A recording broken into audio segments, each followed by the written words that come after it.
good. This is beautiful weather. Yeah.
Football would like to take this opportunity to thank our scoreboard sponsors, Whitaker Roofing, John Jones Real Estate, Centerwell Senior Primary Care, Happy Sports Lounge, Team Gates, and Old Town Properties.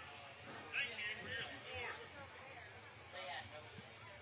Tennessee Orthopedic Alliance's Dr. Michael Jordan is proud to be the official team doctor for Oakland Athletics, providing expert treatment for injuries to bones, joints, or muscles. TOA's team of orthopedic specialists can get you back in the game. To request an appointment, visit us at TOA.com or call 615-896-6800. Oh shoot! I thought we were on the roof, so I was like, fuck it. Nah, they switched it up. The second I see chicken and waffles, I mean, it's non-negotiable. For real? Is it really like that for you? Straight up. Thank you. Damn, those look good though. I know. Holy no, shit. the second I'm telling you, the second you see the food truck, bro, it's different. Woo! That's fair. All right, fuck the hoodie. Is these your glasses here, Lucas? Yeah, I got it. Let's go. Trust me, I will break them. Me too. That's why I do shade. I'm a shady race man. Just get new ones whenever I want.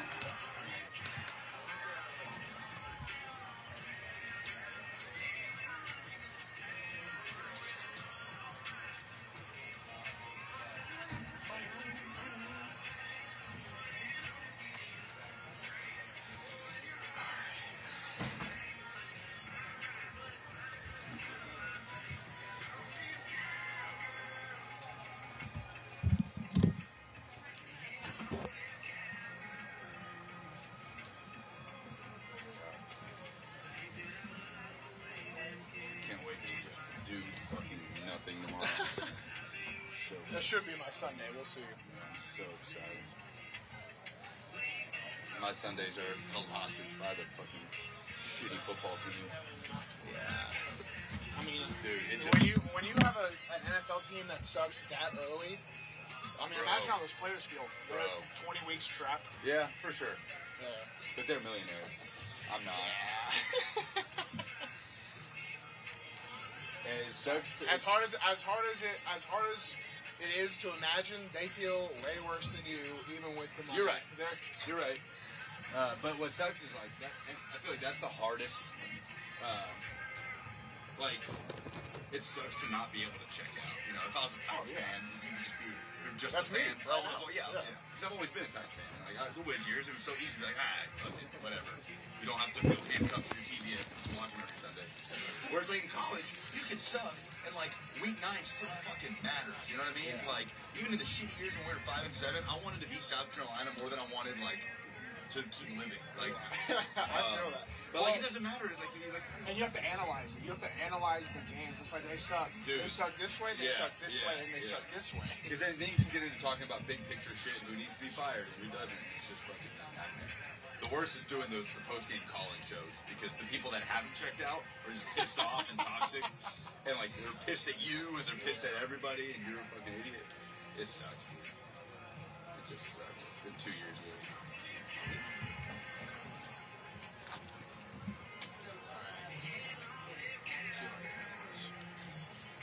Oh hell yeah! But you gotta dump way more syrup on it. Oh, is it hot? It is a little bit. Well, I'm saving this one for the unknowns. I don't know how this is going to go.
The Tennessee Army National Guard is proud to support Middle Tennessee high schools and high school athletics. We're working together to help schools and students get the most out of their high school years on and off the field. The Tennessee Army National Guard is honored to join forces with MyTV30 and Friday Night Rivals to support the communities we live in, work in, and we serve in. Tennessee Army National Guard is volunteer strong. Tonight's Friday Night Rivals matchup between two of Middle Tennessee's finest high schools is brought to you by the Tennessee Army National Guard and Bart Durham Injury Law.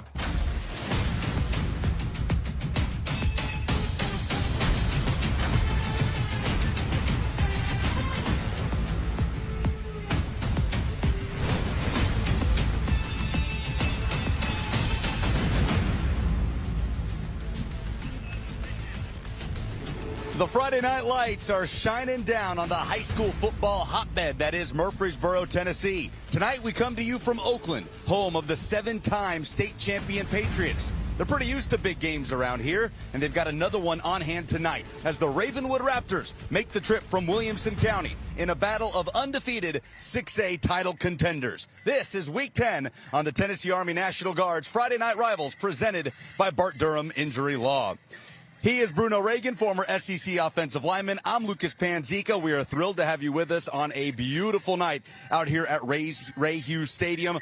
When you think high school football in Middle Tennessee, Ravenwood and Oakland are two of the first schools that come to mind, Bruno. This is not a region game for either team, but both undefeated, both with big goals this season, and both coaches think this is a huge chance to have a measuring stick for their team at the end of the regular season. It's a funny thing you mentioned. It's simultaneously the stakes couldn't be higher, being the game of maybe the season, and also it doesn't really count towards their seeding or anything. So it's kind of one of those things where both these coaches could be a semifinal or a finals game that we're getting a preview of tonight. But you said it, Lucas. I mean, it's a measuring stick to see exactly where we're at going into the tail end of the season. Well, let's go to the keys to the game. It is strength on strength tonight. As for Ravenwood, it's about bending but not breaking. They bring out this powerful run-stopping defense against a potent Oakland rushing offense. When you hear bend, don't break, typically you want to try and minimize that first down, but you keep the other team on the field. You're going to play a little bit less press on your corner and your coverages. You're going to keep everything in front of you. You're going to trust your athletes to make those open field tackles. So they're going to really rely on those top-tier athletes they have on the Ravenwood defense. And for Oakland, it's about the three-headed monster on the field for the first time together. The three running backs, DeJuan Morris, Tamari Hill, and Craig Tutt. Ravenwood will be the first defense to see those players this season. I always mention on the broadcast the rushing game softening process, really prevalent here in Tennessee with how much rushing offense we get. Now, when you have three guys who can run all dynamic in different ways, once you start to get to the third and fourth quarter, that's when they really start to pile it on. Well, that takes us to our key players. For Ravenwood, it's Auburn commitment Donovan Starr, a track star. He plays cornerback. He's a specialist. He plays wide receiver. Hard to keep number 0 off the field. Absolutely. When we have our players to watch, one of the things we look for is, do they play both ways? What kind of responsibility do they have? For Donovan, he's never off the field. He does absolutely everything. I mean, they could probably throw him at quarterback if they wanted to, right? So that was the one thing we looked for, and I'm sure we're going to see him all over the field tonight. And for Oakland, it's star running back DeJuan Morris, committed to play for the USC Trojans. A little bit banged up this season since week 1, but they feel like he's back to 100%. He's got 5 total touchdowns this season. It'll be interesting to see his workload tonight. Yes, it's an interesting choice for player to watch, because usually we'll pick like the best or the most impactful player. But for Morris, it's kind of like seeing where he's at in terms of Oakland and their playoff progression. So seeing where he's at, how they could use him going into the big time of their season. Big game for both teams, both with state championship expectations. So let's get an injury report from the third member of our team, Sammy Kincaid. Hey guys, for the Bart Durham Injury Law Injury Report, I'm happy to report there's no injuries. The story is actually that players are going to be coming back tonight. And let's start out on that Ravenwood side. Tonight you will have Jasper Quessenberry coming back on the offensive line. You'll also have Jared Peterson coming back. And then Coach Creasy, you mentioned it. It's the first time he's going to have that three-headed monster in the backfield. So you know he's happy about that. But that is your Bart Durham Injury Law Injury Report. Whenever we come back from this break, we're going to have a whole lot more for you. Kickoff, coin toss, a whole lot. So stick with us. We'll be right back.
Week 10 brings us to Oakland High School, where the undefeated Patriots play host to the undefeated Ravenwood Raptors. Two teams that could meet in the 6A state championship game go head-to-head tonight in Murfreesboro in the second to last week of the regular season.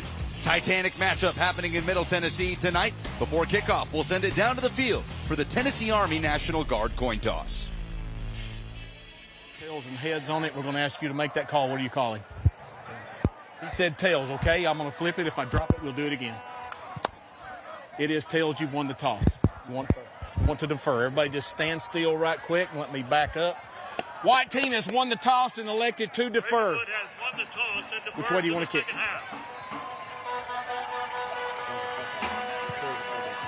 Towards the scoreboard, then turn around and face the scoreboard, and you guys turn around and face them, okay? Our white hat, Keith Dyer, leading the way on the call tonight. Teeing it up is Drew Crabtree, the Ravenwood kicker, and he will boot it deep to some very dynamic kick returners. As Bruno, we talked about that three-headed monster of DeJuan Morris, Tamari Hill, and Craig Tutt, all playing for the same time for the first time this season, and all three back deep. And Tutt will get the first kickoff return opportunity of the night as he rounds his way to the near side across the 40. Tutt across the 45 and down before he reaches midfield. An excellent return from the four-star prospect with plenty of power conference offers. And it's an Oakland offense that already runs the football as well, if not better than anybody in the state of Tennessee. And they'll get pretty good starting field position here. An offense that averages 361 rush yards per game. Bruno, quarterback Kyler Creasy, the son of head coach Kevin Creasy, is just the field general. Always an interesting relationship. My old man's probably watching. He was my judo coach, and I mean, we would go to blow for blow all the time. So for Kyler Creasy, though, it's just kind of like he's always been around. He's settled in. We'll get more into that into the broadcast, but it's kind of just like business as usual for them. It's unusual. It's been around this program a long time. He'll toss it left. Hill lopes over midfield and falls into Ravenwood territory. Tamari Hill, who has not appeared since the Blackman game back in week 5, a 13-12 victory. He is the lead rusher for this Oakland offense as we take a look at the starting lineup presented by BMC Metalworks. Tamari Hill, officially the starter, but you'll see plenty of DeJuan Morris and Craig Tutt in this game as well. They do a really nice job of spreading the ball around to their playmakers. Here's 2nd and 7. This time it'll be DeJuan Morris coming to the right side. It was sniffed out, and he gets a second effort, but does collapse at the line of scrimmage. And this is strength on strength, as we talked about in the pregame show. This Ravenwood defense led up front by Sam Rohan, Cooper Midget, and Elliott Hampton, Anderson, and Summerell in the middle of that defense. And, of course, Donovan Starr, the Auburn commit, at corner. This is a defense, Bruno, that has forced opponents to a combined negative 25 rush yards in the last 2 weeks. You know, both of these teams coming in, they were talking about their keys to the game, specifically from the head coaches themselves, and a lot of them said, you know, well, our rushing attack, our offense staying on the field, time of possession for Oakland, and for Ravenwood, it was our defense. And here's a big play for Oakland. DeJuan Morris takes the screen, nearly housing it as he's down to the 1. A touchdown saving stop at the end of that run by Kenner Schlitt, the nickel outside linebacker. But just like that, Oakland breaks one loose on 3rd down. And Oakland will kind of draw you in. It's a kind of a fool's gambit to convince yourself they're one-dimensional. And they're going to go quick here, trying to shove it into the end zone for the opening score, and they do. Touchdown, Patriots. Didn't take long for this Oakland offense to get into business. Started with the big play by Morris, and then it's Kyler Creasy punching it in on the QB sneak for his first rushing score of the season. More unique than a QB sneak. That was the tush push the Philadelphia Eagles have sort of trademarked, and no one else can really do it. Oakland's actually the second team in history I've actually seen pull it off. So, extra point is good by Jose Hernandez, and the Oakland Patriots take an early lead in this one, 7-0 on the opening drive. Now, that's something Ravenwood coach Will Hester talked about. He said, we have to make them snap it again. Can't let them break the big play in the run game, and it happens on the 3rd play from scrimmage. And right before, because I know you have to go through our starting rosters, and I'm just thinking, well, we're kind of getting a little we're kind of getting a little baited into, some security, and then Oakland pounds them with the explosive play. I mean, you cannot give an inch against this Oakland offense. Here's a look at that screen again to USC commit DeJuan Morris, who was banged up in week 1, has slowly been getting back healthy since then. Looks 100% there. DeJuan Morris, he just does a really good job with running backs, a lot of them telegraph where they're going to go with their shoulders and their eyes. Well, he is just so dynamic on a spot. I mean, it'd be hard to tackle the guy in a phone booth. So everyone's kind of taking different alignments to where he will be, but no one's actually wrapping him up. So it looks like he's covered, but then he just kind of squeaks through as we summarize our 4-play, 51-yard drive. Yeah, 47 of those 51 yards on that screen to Morris. Kyler Creasy finishes the job. And now Ravenwood's offense will see its debut in this game maybe a little bit earlier than they would have liked. Jose Hernandez will boot it deep, and he'll boot it short to keep it away from star returner Donovan Starr, with some room up the middle of the field across the 40-yard line. Is Ben Hubbard, the MTSU commit, won't be going far to play his college ball. He's a big part of this Ravenwood offense that is led by a dual quarterback system. So number 11, Femi Babalola, gets the start tonight, but you will see his junior classmate Maverick Chance throughout the course of the game, and we'll tell you more about that system that the Raptors have nailed down on their way to putting up 36 points per game on offense. Got to see Femi play last season as a sophomore. Now we're getting into his upperclassmen years. Very, very, very good talent. It's going to be interesting to see how he develops, especially now that we're at the tail end of his junior season. Good starting field position for Ravenwood as well on their opening series. Caden Pace will get the first carry of the night, and he is stood up at the line of scrimmage. Taurus Allen wraps him up first, the senior defensive end. We'll get a look at this Ravenwood offense presented by BMC Metalworks. Again, Babalola gets the start, but we will see Chance at quarterback today. Caden Pace, though, has been probably the most consistent player on this offense. Davis Dolan is the starting running back with his 167 rush yards. Babalola will wire it deep and incomplete on 2nd and 10, and the Raptors suddenly face a 3rd and long on their opening possession. As we look at the Oakland defense, a unit coordinated by David Watson. 3rd down, 10. A 4-3 group, number 9, Caleb Ellison, the quarterback, as that's the Ravenwood group. We'll show you Oakland starters here in a few moments. 3rd and 10. Babalola fakes the handoff under pressure. He's able to get the pass off and out of bounds to throw it away. So Babalola avoids the sack, but it is a 3-and-out by the Ravenwood offense, forced, of course, by Oakland. That was Justin Barber with the pressure.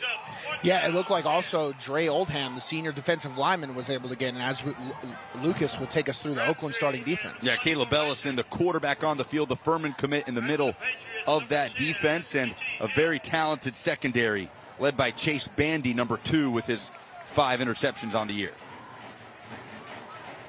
Setting up the punt is Ravenwood. Oakland just forcing a 3-and-out. It's Drew Crabtree getting it away. It'll take a Ravenwood bounce, but it's scooped up. Looking for an angle around the right side is Tamari Hill, and he is chopped down before reaching the 15-yard line. So we'll take our first break. Oakland gets it back after taking the opening lead at home in a battle of unbeatens in Murfreesboro.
Always a special pause in the action right before kickoff. The United States Marines national anthem moment ahead of this Week 10 battle between undefeated 6A state championship contenders. 10 combined state titles between these two programs in their history. 7 for Oakland, 3 for the Ravenwood Raptors. A pleasure to be here at Ray Hughes Stadium alongside Bruno Reagan in the booth. I'm Lucas Panzica. Sammy Kincaid down on the sideline on a beautiful Middle Tennessee night as Oakland gets the football back, this time inside their own 15-yard line after taking a lead on their opening possession and having a tough time bringing down DeJuan Morris is this Ravenwood defense as he battles forward. Matt Anderson eventually gets him down, one of the lead tacklers for the Raptors. And that's a gain of 7. Bruno, where it feels like the play's never dead with Morris. Yeah, it's a gap scheme, and I mean, what impressive. It looks like he goes down, but he has his hand touch the ground instead of his forearm. So he's not down, no loss of forward progress because he instantly gets back up. Good play, and that's just the kind of things Oakland brings. They don't take a play off. Every single play, they're giving their best on 11-man football. That's what makes them so dangerous. And the USC commit averages 7.5 yards per carry this season. Now Tamari Hill will get a turn around the left side, and he's shouldered out of bounds after picking up the BMC Metalworks first down. An industry leader in CNC machining and steel fabrication services, celebrating its 50th year anniversary. BMC Metalworks. I mean, just how impressive is it that this Oakland offense marches right down the field on its opening possession against the Ravenwood defense, Bruno, that has shut out 4 opponents this season, has allowed a combined 7 points in their last 4 games, has allowed 40 points combined all year coming into tonight. Well, also, I mean, they did great on the first 2 downs, but I think they kind of got baited into Oakland, being a running team, and then the screen just set them up for that early score. They were ready for it that time as Lane Summerell wraps up DeJuan Morris in the backfield. First negative play of the night for the Oakland offense as Morris loses 3, and that sets up 2nd and long. Negative plays against run-heavy teams, really tough to come back from when you have to cover so much ground on a second to make it 3rd and manageable, especially when you're in this field position where 4th down isn't necessarily an option. It's the 5th all-time meeting between these two teams. Oakland is 4-0 in the series.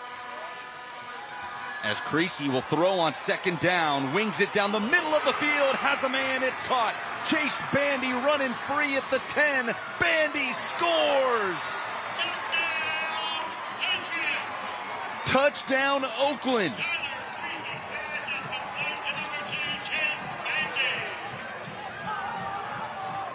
Chase Bandy for Oakland just beats him over the top.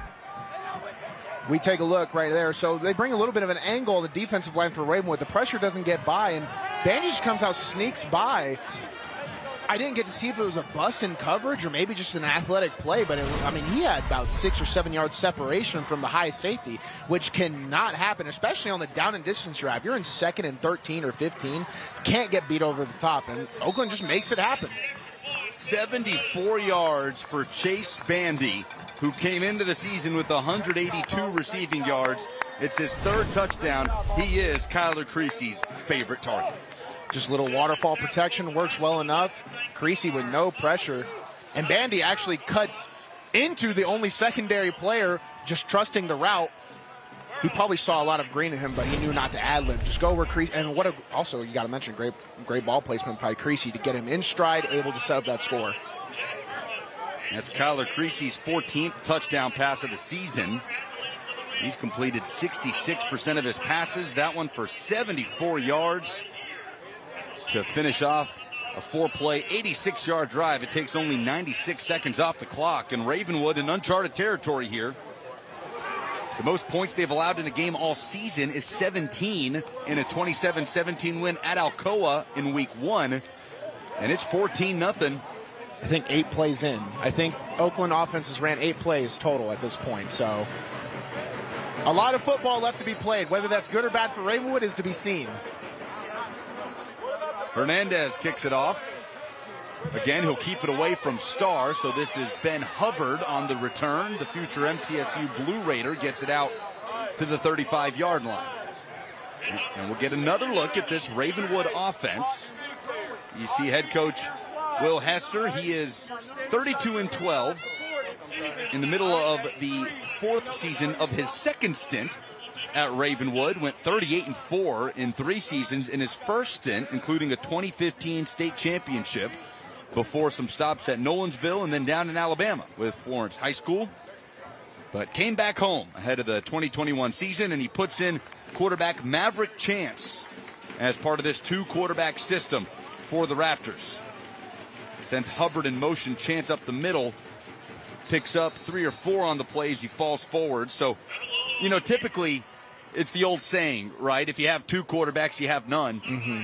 Will Hester tells us this week, I used to think that until this season. Femi Babalola and Maverick Chance in the same grade, a wide-open competition this year, and they reached a point where they said, why not play both? He says he thinks he has the 2 best quarterbacks in the region, and it's worked out for them all year. Yeah, I used to think the same exact thing as Coach Hester, but it just comes down to the discipline and the maturity of the 2 players involved. Everyone wants to be the me guy. Everyone wants to be on the TV. Everyone wants to be the star. That is a natural human instinct. But if you can kind of overcome that, you and your team can go farther working together. So I think it's a great show of maturity for this Ravenwood offense, who's starting to get some progression right now. He hands off to Caden Pace, his team's lead rusher, who surges forward, making it 3rd and 2 with Ravenwood approaching midfield. It's funny you mentioned Coach Hester. This is his second stint at Ravenwood. The first one, I got to play against him in 2013, and I never let him live it down that they dropped 40 on me, and it made me feel sad my first game of my senior season. Tough times. Chance swarmed in the backfield. Nowhere to go on 3rd down as Chase Bandy, just moments after a 74-yard touchdown catch, comes down from his corner spot to make the stop, and it brings up 4th down and a 3-and-out again for the Ravenwood offense. I also think that's probably the second time ever I've seen the infamous handhold tackle. I think someone got Maverick's hand and was holding his hand and was able to allow his team to come gang tackle. We've been talking a lot about Ravenwood defense and Oakland offense. Make no mistake, the Ravenwood offense and the Oakland defense are also high-level operations. Whistles blow before Crabtree takes the snap. Get our first penalty flag of the game.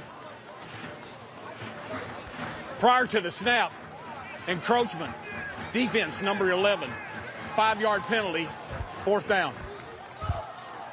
So that's called on Oakland, and it was 4th down. And Bruno, I believe that'll move the chains and give Ravenwood a free BMC Metalworks 1st down here after a 4th and 5 punting situation. Yeah, they got commentators cursed by the producers in our ear. They said, we'll get a re-kick. No, sir. Ravenwood's offense will come back on the field. And these are the kind of things that Oakland has to avoid. When you're dominant in all phases of the game, you have all the momentum. You can't give an inch. And right there, they give Ravenwood an inch. So Caden Pace right up the gut.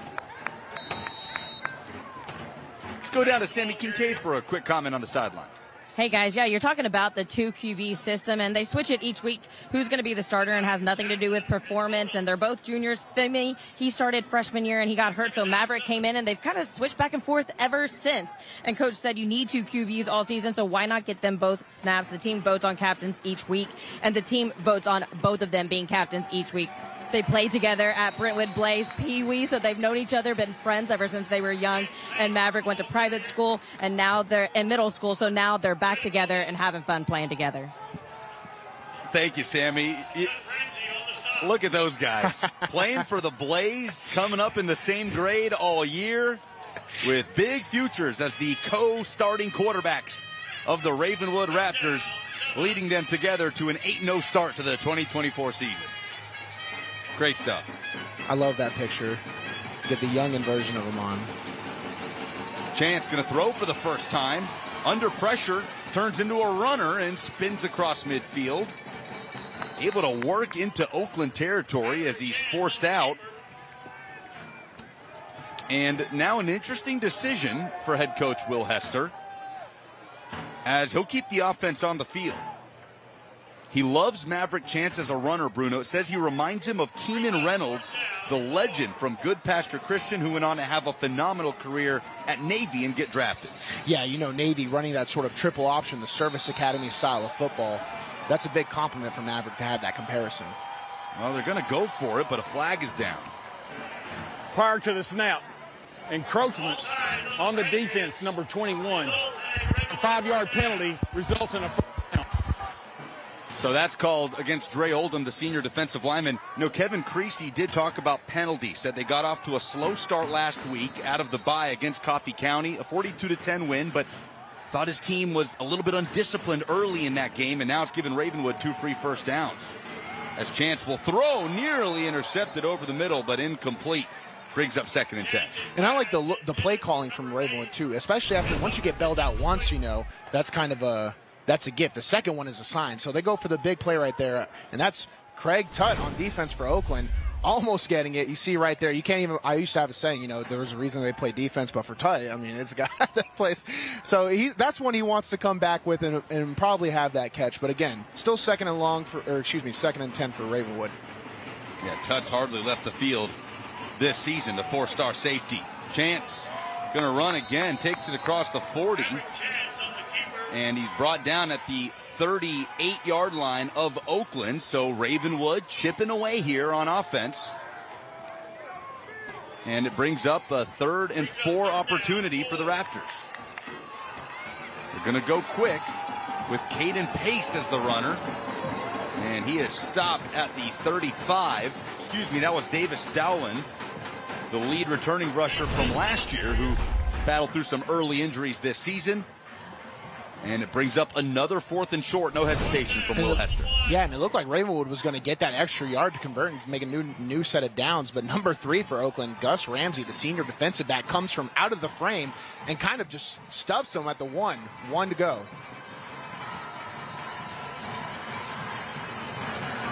Chance will hand off, this time to Pace. He gets across the 35. Does he have enough for the first down? They'll say yes. It's a BMC Metalworks chain mover. Tough run for the sophomore running back. A good little kick-out scheme right there. And the Ravenwood series has been kind of defined by penalty on the punt, penalty on the 3rd down, now a 4th down conversion. They're kind of doing what Oakland wants to do, control time of possession, stay on the field. Ravenwood's finding some success here as they threaten to go into the maroon zone. 2nd drive of the game for the Raptors. Wiring it over the middle as Chance is tipped up and intercepted. Craig Tutt picks it off. Across the 30 he goes and out of bounds, bumped out by the quarterback. And the Oakland Patriots come up with the turnover. It was tipped over the middle, and it's Craig Tutt who will be playing big-time college football in a couple years, getting it back for the home team as they lead it 14-0 at home.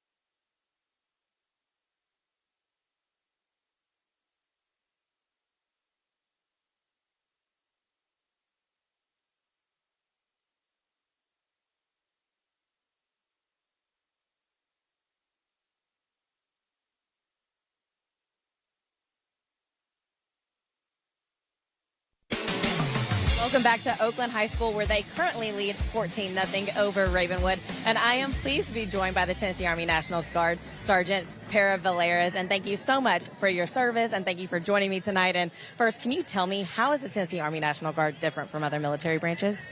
Yeah, so the Tennessee Army National Guard, we're here mainly for the state, but we also serve on a federal level. So we're here for civil unrest and also the hurricanes that came through. We serve the people in the state of Tennessee. That's always the mission first. And what jobs can somebody have in the National Guard? So there's over 120 different jobs and MOSs in the Tennessee Army National Guard, so we have no shortage of work. Yeah, no, that's a lot of options, 120. So everyone talks about the benefits of being in the military, but what benefits are specific to the Tennessee Army National Guard? So you get all the benefits on a federal level, but you also get state benefits as well, including the Tennessee Strong Act. The Tennessee Strong Act will pay 100% of your state tuition and fees up to your first master's degree. But the biggest benefit will always be serving the people in this great state of Tennessee. Absolutely. Well, thank you again so much for your service, and thank you to the Tennessee Army National Guard for being a sponsor of Friday Night Rivals. Lucas, I'm going to send it up to you guys. Thank you, Sammy. 14-0 Oakland, and the Patriots get the ball back after the interception by Craig Tutt on the tit drill. A 4-star safety prospect. He's got offers from Alabama, Auburn, Georgia, Tennessee, you name it. And Kevin Creasy says Tutt reminds him of Jacoby Stevens, his former star defensive back that went on to have a great career as a national champion at LSU. They expect DeJuan Morris to have a great college career at USC, and Ravenwood just cannot bring him down as he crosses midfield. Pollard wrestles him down along the Oakland sideline, and it's a BMC Metalworks first down for the senior back. I've seen DeJuan Morris break more tackles than every other team combined. I think I've watched on the entirety of our Friday Night Rivals lineup this season, and we are 1 quarter into the game. Very impressive for the back for Oakland. The first down, snap, handoff, goes up the middle to Tamari Hill, who they call TT around here,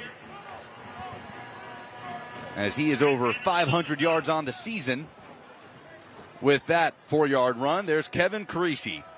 10th season at Oakland, a record of 130-10, 4 state championships. Is that good? I think that's good. 4 is a pretty good number of state championships. It included a 3-year run going back to back to back in 2020, 2021, and 2022. There's a runner-up finish last year for the Patriots in a loss to Houston in the state title game. Hill gets another give here and gets a yard as he's tackled by Cooper Midget. So third down, how important does the stop feel here for the Ravenwood defense? You want to always avoid, as a player and as a coach, the word must-have, especially this early into the game. But as a commentator, I don't abide by those rules. So I would say it's a must-have for morale. Could be the final play of the quarter.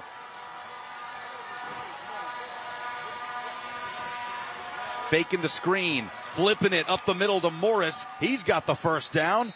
And a trailing tackle by Pollard gets him down at the 36. So it'll briefly stop the clock to move the chains. And a BMC Metalworks first down sets up Oakland deeper into Ravenwood territory. They do not have to snap the ball here if they want to just take it into the second quarter.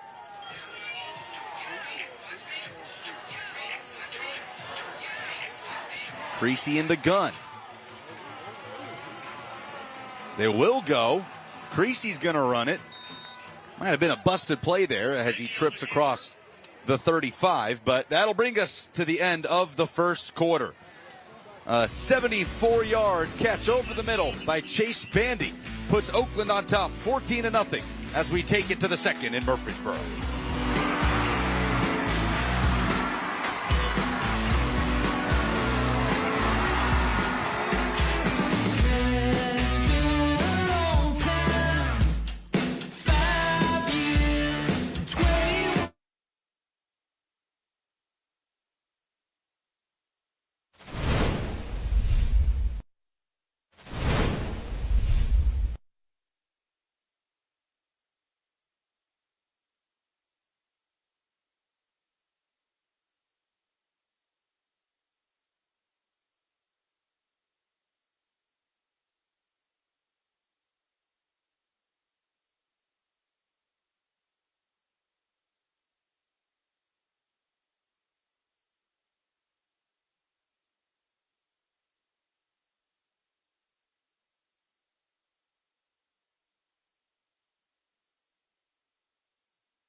Starting the second quarter in Murfreesboro. Don't go anywhere. The United States Navy halftime report coming up as we highlight this week. Sonic Scholar athletes have participating school administrator interviews, plus highlights from here, across the country, and more. The United States Navy forged by the sea.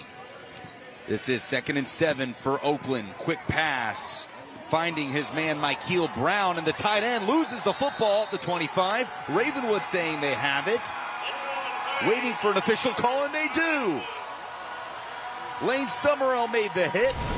Michael Brown loses the football, and it's a much-needed swing of momentum back towards the Raptors as correction, Donovan Starr, the Auburn commit, forces it free. Yeah, Summerall was the one that came up with the football, and that's one of those, you can protect the football as much as you want. At the end of the day, football is a human game, and sometimes the defensive player's helmet hits you in the perfect position. No matter how high and tight you have that football, the helmet just pops it out. It seems so seamless, and Ravenwood kind of gets a new life, I guess you could say, coming into the second quarter. Femi Babalola now gets his second series at quarterback for the Raptors off the turnover. And he finds his man Ben Hubbard at the 45, but Hubbard can't hang on. And it brings up 2nd and 10 after the incompletion. That's a subtle thing not a lot of people consider for wide receivers to have to practice is when you get to the highest, and this is like the highest level of public school Tennessee football right here, you get throws that are kind of through the windows of arms and bodies. But Babalola sat there and delivered as we take a look at our first quarter stats. Oakland, 127 yards passing, 38 yards rushing. Did you have that penciled in when we came into the game today? And Ravenwood still looking for something. They would have had an explosive play there if we were able to complete, but Hubbard lost the football through the window. Yeah, of course, 74 of those came on the screen to Dwan Morris that got it down to the 1, allowing Oakland to punch it in for the score. But no doubt, that's not often a stat that you'll see with the Patriots, as gunning it over the middle is Babalola looking for Hubbard again. There was some contact there at the end of the route, and a flag flies in the secondary. I think they'll just call a personal foul for unnecessary roughness here on Oakland. Keith Dyer, the white hat tonight, will talk it over. And if so, that will be the third penalty against Oakland that hands Ravenwood a free first down tonight. We'll have some more discussion. Saw one of the referees signal a closed fist to the helmet to signal targeting, but I think it should just be an unnecessary roughness because he kind of came up on it. We'll get the official call here. No flag. Third down. So they'll pick it up. Yeah, it was a subtle one because it was a catchable ball. Take a look right here. For Hubbard, there was a chance he could have caught that football. It's a close call. The referee does opt to pick it up. I think either way, the call would be understandable. Gus Ramsey was the player making the contact, and Ravenwood will take their first time out of the half. Will Hester brings his team in for what he knows is a pivotal 3rd and 10 early in this game. So we'll take a break with them. When we come back, Ravenwood trying to sustain a drive as they trail on the road 14-0 at the Patriots.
Oakland with a 2-score lead early second quarter as we take a break for financial literacy with Wilson Bank and Trust.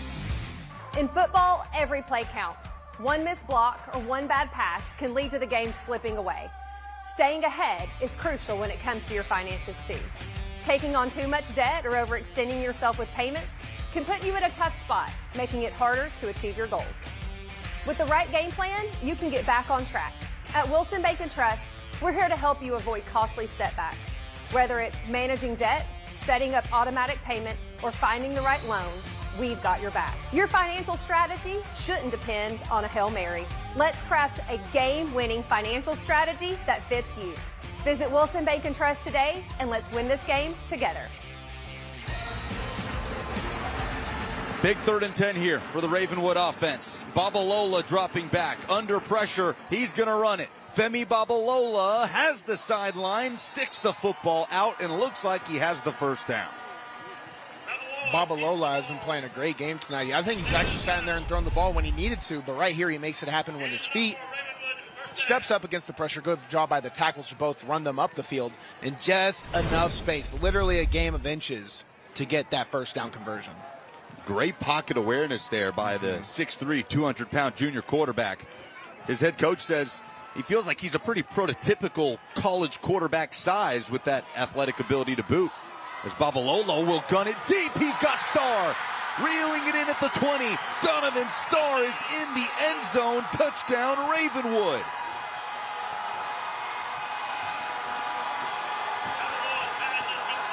"65 yards to the house, and the future Auburn Tiger gets loose to put Ravenwood on the board."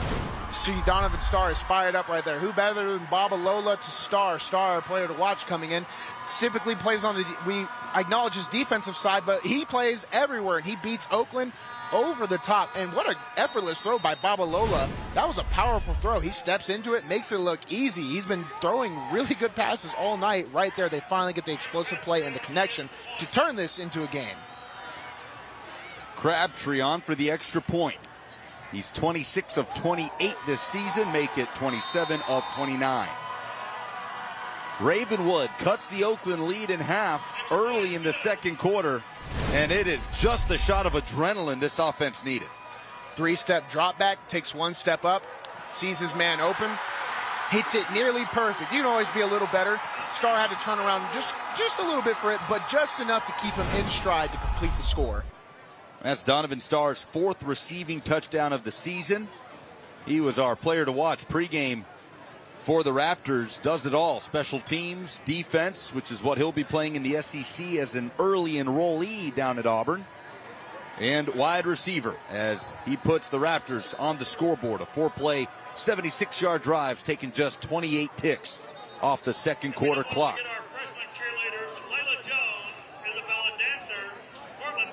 So Ravenwood will have to send it back to the Oakland Patriots, and we'll see if that big play gives any juice to this Ravenwood defense that has been dominant all season, but has run into a first quarter buzzsaw in the Oakland Patriots. In fact, the 14 points given up by Ravenwood in the first quarter, the first time they've conceded any points in a first quarter this season. Yeah, when you look at teams, it's easy when you're ahead and maybe you're playing teams that might have less talent or less numbers, less depth, whatever the reason, right? It always speaks volumes the most when you get in unfavorable situations, especially against a team like Oakland. And then how are you going to react? Ravenwood shows right there. They're not going to lay down. They're going to go down with a fight. Crabtree will flutter it down to the 18-yard line. This is fielded by Hill, who nearly breaks loose between the hash marks. But he's brought down. Ball spotted at the 37. That's where Oakland will start the drive. Kyler Creasy back out on the field as we send it back down to Sammy Kincaid.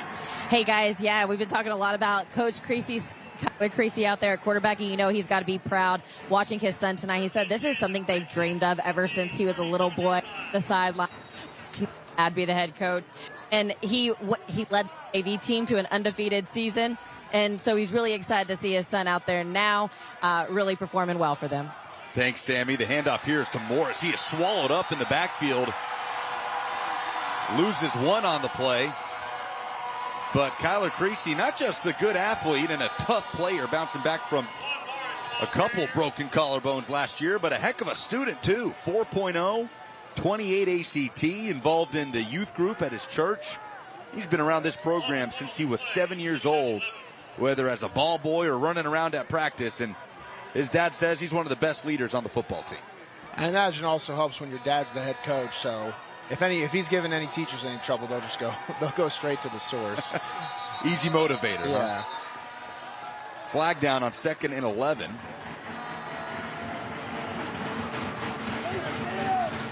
Prior to the snap, false start. Offense, number 7. A 5-yard penalty, 2nd down. And penalties continue to hurt the Oakland offense in this game. That'll make it 2nd and 16, backed up to the 33-yard line. Oakland has shown they can drop back and throw it. They're not just a one-trick pony. They do have a dynamic offense. They just don't have to use all the tools sometimes. Creasy from the gun. Play action under immediate pressure. He just heaves it into the sideline. And that brings up 3rd and 16. And how advantageous is this a situation for Ravenwood? For Oakland, primarily a running team that likes to sprinkle in the pass and catch teams off guard, but 3rd and 16, tough to catch a defense off guard.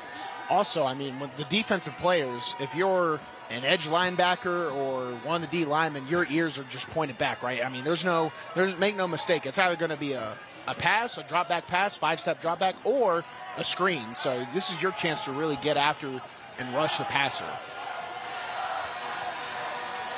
Number 22, Austin Mayfield, is the lead rusher on this Ravenwood team, but they're going to run it around the left side here as Hill nearly gets the first down. He scampers out before the 45, so he's about 4 yards short. But could this be 4-down territory for the Oakland offense? No, because it'll come back with a holding call. Headed to the 44-yard line. Take a look on the right side of your screen right here. We'll get a look at the holding. Yep. And I always say that the edges were these guys who maybe aren't used to blocking, because that's called on Hainsworth, number 29. That's where the holdings happen. And Hainsworth was he was kind of tiptoeing into his block. Every offensive coach will tell you, run through it. So you don't have the opportunity to hold. You want to make a collision. Keith Dyer going to sort this out and formally announce the call. During the run, holding on the offense. Penalty from the spot of the foul, 3rd down.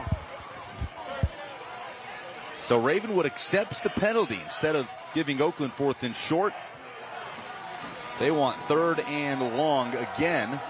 This time 3rd and 20. That's right. Excuse me. Props to Oakland. I've never seen a team just call a flat-out run play on 3rd and 16 and almost convert it. High snap. Creasy under pressure, and he is slammed down. Big hit by Sam Rohan. And Creasy is injured after the play. 3rd sack of the season by the junior Rohan. No flag on the play. Creasy just didn't see him. And you saw the inside fake. That was number 95 for Ravenwood, Sam Rohan. He hits an inside fake with his head and his shoulders and then just attacks the outside and beats the right tackle on the edge. Creasy had no idea he was coming. 4th and forever now for the punt team, as getting it away is Jose Hernandez. And that will bounce and land in Oakland territory. They're taking a look at Creasy, but Ravenwood will take over on the plus 46, down 7, looking to even the score.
All of us would like to take a moment to thank our wonderful sponsor partners, the Tennessee Army National Guard, Bart Durham, and Sonic, who through their contributions to this program make these games possible for you, the viewers at home. We'd also like to thank our other great sponsor supporters for their contributions to our Friday Night Rivals telecasts. The United States Navy, BMC Metalworks, UA Local 572, Wilson Bank and Trust, the United States Marines, Western Kentucky University, Bass Tire, and Josh Houston and Associates. And we'd especially like to thank tonight's participating high schools and their administrators for their continued support. Ravenwood and our host, Oakland High School.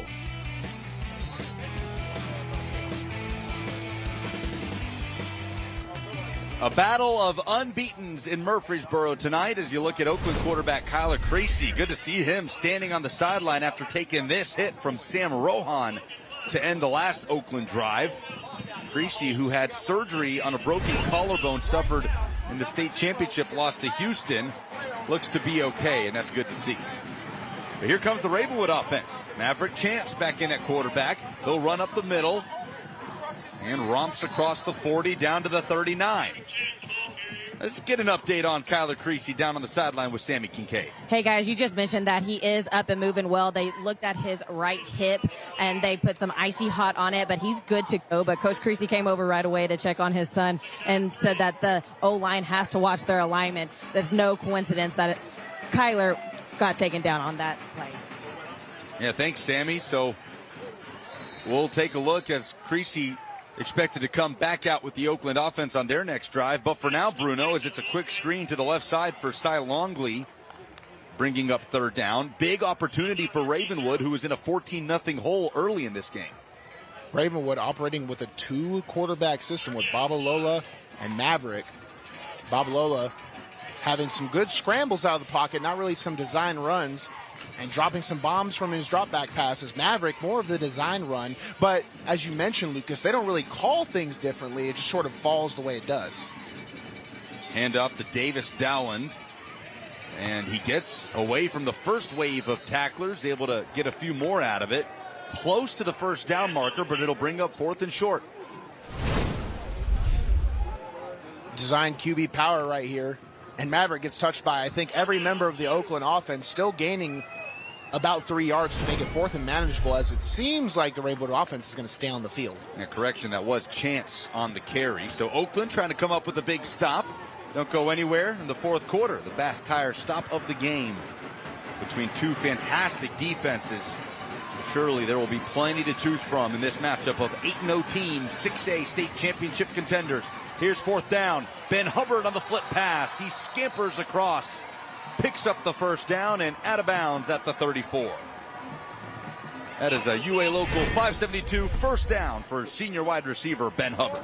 Hubbard is Ravenwood's go-to guy when they need something, right? I mean, we got to see him last year on Friday Night Rivals more than once. We'll get to see him again on this Friday Night Rivals season more than once. And Hubbard's a name that Ravenwood, in a precarious situation right there, they opt for the jet sweep, something we haven't seen tonight, and it works.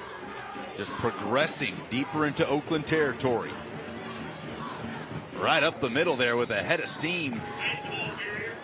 On the short carry was Caden Pace. Tough player, Pace. Dre Oldham emerged from that pile with his helmet coming off. And it's a short gain for Caden Pace, who is the younger brother of Carter Pace, who was a bell cow running back for this offense. But Caden got some playoff carries last year. Has taken advantage of some injuries around him and is a bell cow for this team. But they're going to go back to Hubbard here. He's got a crease down the left side, and he's carried out of bounds after picking up the first down. Ramsey makes the stop. Ravenwood wanted a penalty flag there on the sideline. Doesn't look like they'll get one. Another first down for the Raptors. I thought it should have been a penalty call, as we do have a signal of a flag, but the offenses are lining up. There is no penalty on the field. It is clean, but Hubbard was taken down very late. Chance in the gun. He'll run straight into the pile and knocked down for no gain. This is an Oakland defense coordinated by David Watson, who goes way back with Ravenwood coach Will Hester. Hester was David Watson's defensive coordinator at Siegel High School just down the road earlier in his coaching career. So plenty of connections across sidelines in this one. Chance putting together a good drive, too. Really efficient football being played. On 2nd and 10, Chance wires it to the right side, and squeezing between two tacklers down to the 14 is Cy Longley. It's really good timing on that pass. Caught Longley right when he was on his turn. So that connection right here, just watch Longley able to break out of his. So even though there's a player 1 yard one way, 1 yard the other, he's able to get some yards after the catch. 3rd and 1. Dowling just trying to power forward.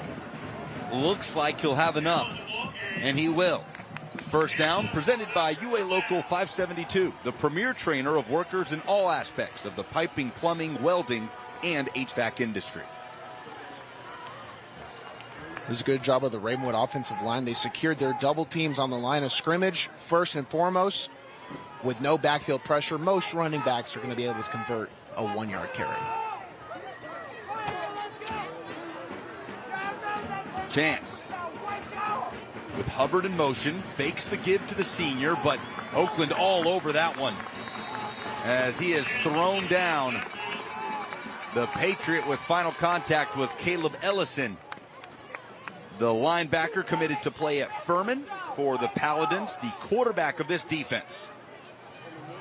Ravenwood, they opted for that gap scheme quarterback series of plays, but what Oakland is doing on the defensive side is they're trying to attack them before they get to the line of scrimmage. It takes some time for gap scheme plays to develop, and if you can get to those first and second level pullers and attack them on the line of scrimmage, it's going to be hard for Chance to find anywhere to go. Here's 2nd and 11. Chance will throw to Pace. Secures the catch and stiff arms his way out at the sideline. Escorted out of bounds by Bandy. So able to get it inside the 10, and it brings up a 3rd down for Ravenwood, and a big one here as they try to even the score. Maverick Chance sees the pressure and goes straight to his back. And he does a good job of, when you have these quote-unquote easy throws, there are no such thing as easy throws. He's placing them really well so that his backs and his slots, they have room to make plays with their feet, get those extra yards. In a game like this, you need every single yard you can get. 3rd and 7. Oakland showing pressure, and a flag flies just before the snap. Prior to the snap, encroachment on the defense, number 20. 5 yards, 3rd down. It's the 3rd time tonight. 3rd and 2. That one on Ethan Burrell, the senior linebacker. I think the referee's called. Regardless, what encroachment is if you are on the line of scrimmage and that forces a Ravenwood player to move or any sort, or you touch them, that can be considered a penalty. So it's different than in offsides. Ravenwood takes its 2nd timeout to talk about this critical 3rd and 2 inside the Oakland 10. Raptors trailed 14-0 at the end of the first quarter after Oakland scored on each of its first 2 drives. A QB sneak by Kyler Creasy, set up by a big 74-yard screen play to DeJuan Morris. And then a 74-yard touchdown connection from Creasy to Bandy made it 14-zip. Ravenwood had a big play of their own in the bag as Femi Babalola found Donovan Starr behind the Oakland secondary for a 65-yard touchdown to get on the board. Man, if I'm Coach Hester for Ravenwood here, I remember that 4th down where they had to convert closer to midfield. They ran that jet screen with Hubbard. Well, right now they're on the right hash, and there is a ton of field right there for Hubbard, a guy with his dynamic ability to move and operate. I would like to see that jet sweep come back alive again. We'll tell you the player of the game coming up in the final frame, brought to you by Bart Durham. A big test for both of these teams outside of region play. Looking to create some positive momentum going into some rivalry matchups in the regular season finale next week. Ravenwood taking on Brentwood, and Oakland, of course, taking on Riverdale on the road. And then it's postseason football for both of these contending teams. Tight formation. Chance gonna keep it. falling forward, may have just enough, and it looks like he does. First and goal, a UA Local 572 first down. His head coach says he runs like a fullback, and that time he follows his blockers to pick up the first. Yeah, the Ravenwood offensive line is doing a really good job of control. They're not letting any leakage come through. The thing that killed these short yardage plays from an offensive standpoint is penetration. The offensive line and even the tight ends, the bigger bodies they bring that are on the edges outside of the tackles, they're all doing a really good job of covering a lot of ground with their first step and then just making contact on the line. For a guy like Maverick Chance, he'll get that extra yard or two if you give him enough space. Chance hands it off, nearly fumbling, but trying to stick it out for the touchdown. And it is a touchdown. Ravenwood scores. The handoff goes to Jalen Pollard on some trickery from the Raptors.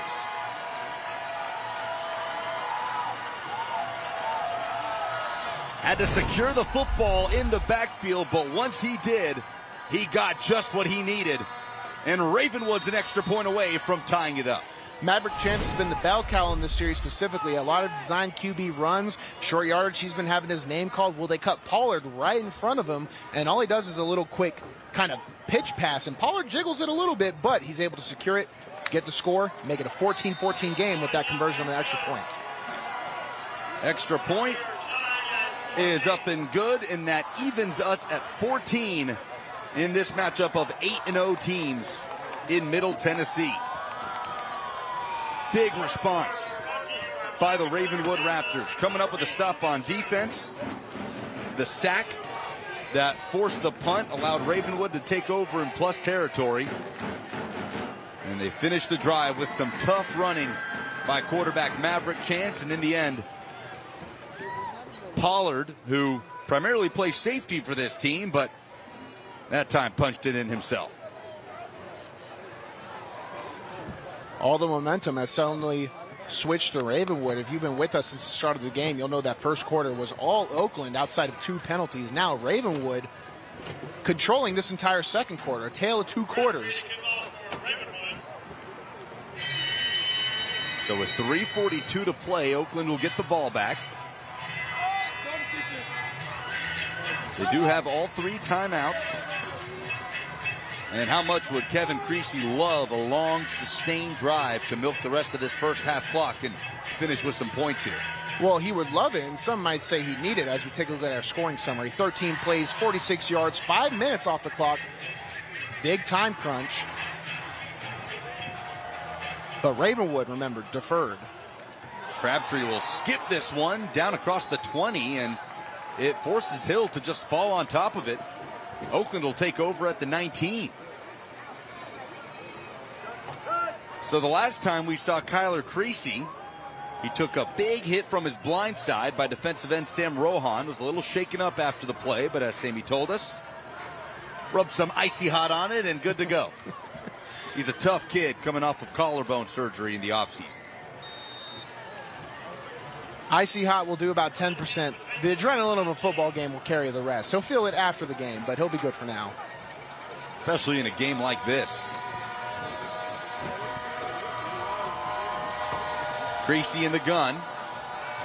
Hands off. And pushing the pile across the 20.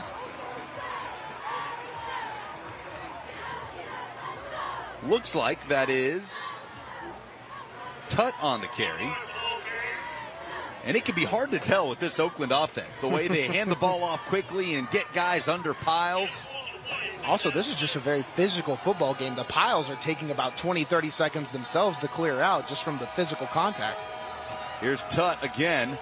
Gets past one man, looking for the big play. Stiff arm at the 40. There goes Craig Tutt. Pollard is the lone man to beat, and he pushes him out of bounds in Ravenwood territory.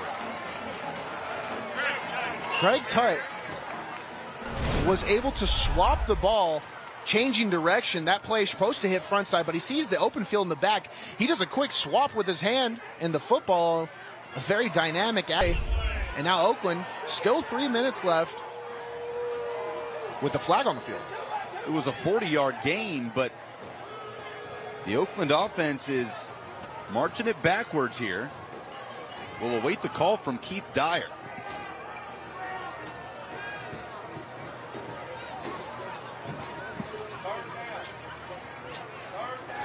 We got personal foul on the defense.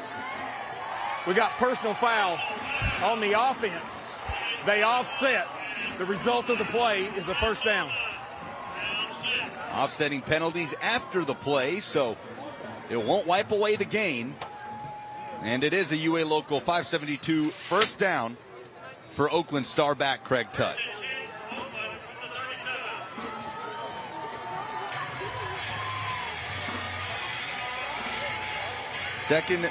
First and 10. Creasy flips it to Tutt. And he is popped at the line of scrimmage, but still on his feet. Jaden Smitherman came down from his safety spot to deliver the blow. It's number 1 on number 1 there. Two guys that'll be playing college football. Smitherman, the senior, committed to SEMO. Plays college ball at Southeastern Missouri. And Tutt will have his pick across wherever you want, kid. offers. That's right. Leads the team in total touchdowns with 12 this season.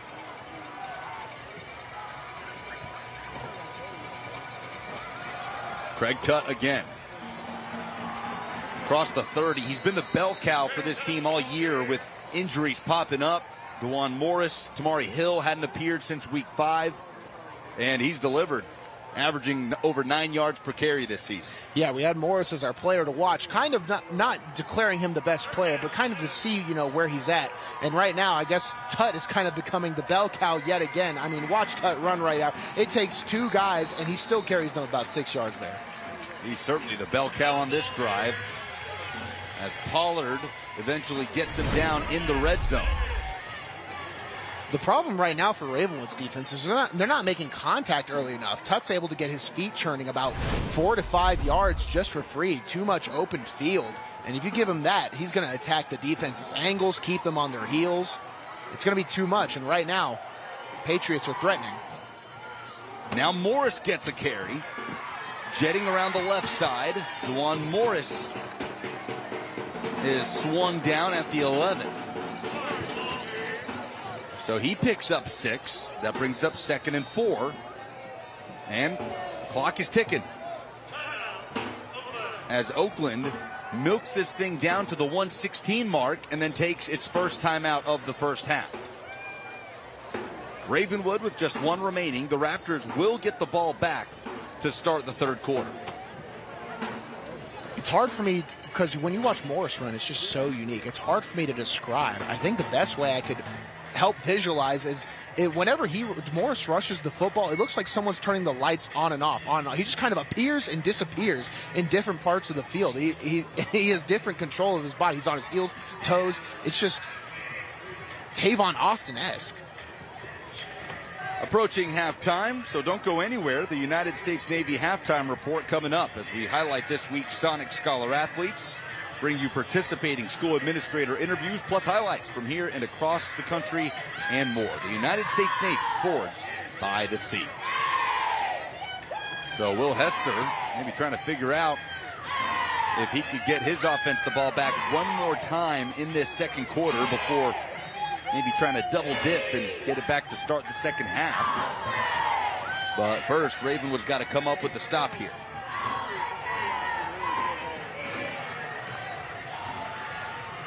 Oakland seems to have their choice of how this half finishes out. Take some shots or just rush the football.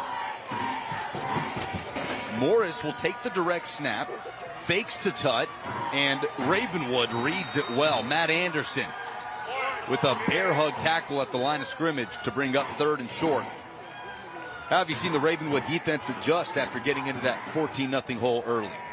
Well, right, I mean, their pass rush has been their key, right? So they've won the early down, and also Oakland, they're taking advantage of the Oakland penalties on offense. So when Oakland gets into those 2nd and 13, 15 thirds, that's where they've had their biggest success. They're taking that momentum that the Patriots are giving them and really doubling down on it. Will Hester takes his 3rd and final time out of the half with about 48 seconds left on the second quarter clock. So that's Hester's final opportunity to stop the clock. And Oakland is trying to bring a lead into halftime. Now, something to keep in mind, field goal kicking, not a big strength of the Patriots. They've only attempted 4 field goals all season. They're 1 for 4, and they've rotated their kickers between Jose Hernandez and Malachi Frierson, the sophomore. The 1 field goal they have converted this season was from 28 yards. Kind of reminds you of those BCS era Alabama teams where they were just so dominant at all phases, and then they would, God forbid, they'd have to kick a football. It was such a mystery for so many years, wasn't it? They were like, how can these guys not get one? Well, a field goal from here would be about 25 yards out. But Kevin Creasy wants a first down and a touchdown to close out the half.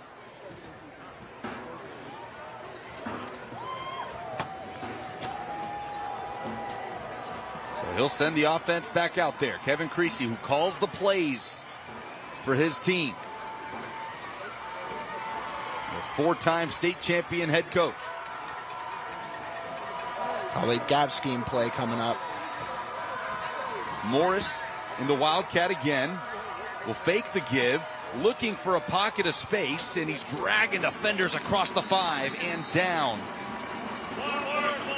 Picks up the UA Local 572 first down and is getting this Oakland offense on the ball. Looks like they're going quick. Oakland, they do a real... Morris loses the football. Oakland falls on it, and the Patriots are forced to call a timeout. Listen, when you're good at something, you're good at something, so you don't want to change too much. But Oakland does they don't really mask what they're doing well, especially in the offensive line. I saw number 61 for the Oakland Patriots on the last 2 plays. That's their offensive lineman, Jalen Scruggs, junior O-lineman. You can see in his alignment, he's like a yard behind everybody else. I know exactly where they're running, the right side of the field. If the right guard is a yard in the backfield, the ball will go left. So that's something Oakland could probably do a little bit better. Ellison landed on the football to rescue the drive. Number 8 in the middle of that huddle. So Oakland will have it 2nd and goal on the 5, and they call their 2nd timeout of the half. As Creasy talks to his team, Hester, trying to figure out how to manage these last 28 seconds. Good buddies, those two. They've never worked together, but they've kind of just come up coaching in Middle Tennessee high school football at about the same time. It was fun being down on the field with them pregame, just watching them chop it up like old friends. Both of them looking at this game very similarly as that measuring stick. Kevin Creasy telling us this week there is no better way to see what we are at this point in the season than to face a team we could potentially see in the state championship game. It's kind of like that neighbor you have that you never really talk to, but it feels like you've known each other forever, kind of. That's how I describe it whenever I see them interact. 2nd and goal from the 5. Oakland does have 1 timeout in the pocket.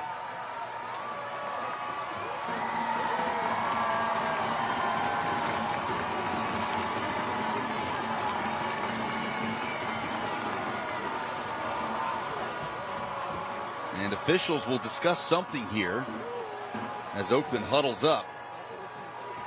Play clock has not started. So wonder if there's a clock issue.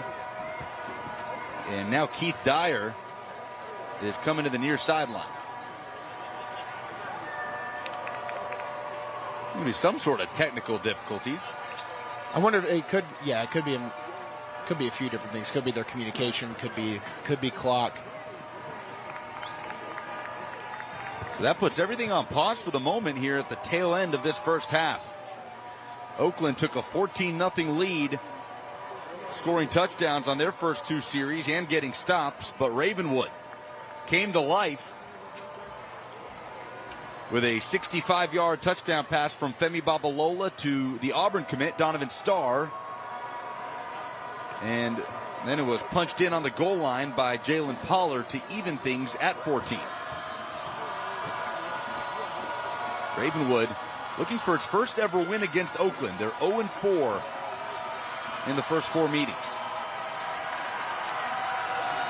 And everything sorted out. Morris again taking the snap. Trying to get around defenders. Still on his feet and then driven down at the 10. Kenner Schlitt eventually gets him down, and Oakland is forced to take its final timeout with 17.7 seconds remaining. It brings them back to the 10, Bruno, and great defense by Ravenwood to potentially force an Oakland field goal.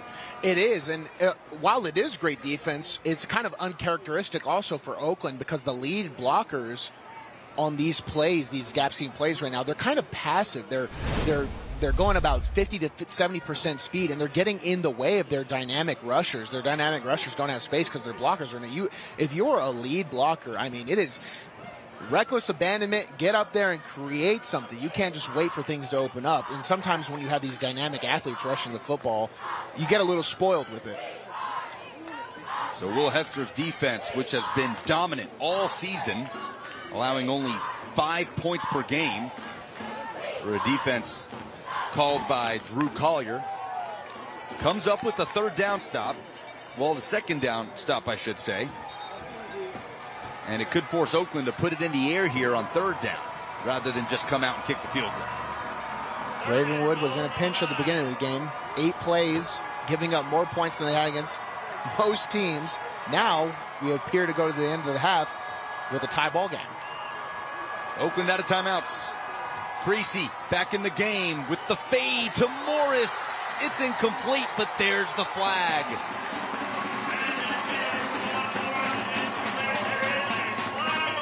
That was cornerback Wyatt Appleton in coverage. The junior can't believe it. But that'll give Oakland a first down with just 12 seconds left in the half on the pass interference. When we watch the replay, we'll get a better look, but I have an assumption that he doesn't turn around, and even though he has his hands up, he is making contact right there. Oh, I don't know about that one.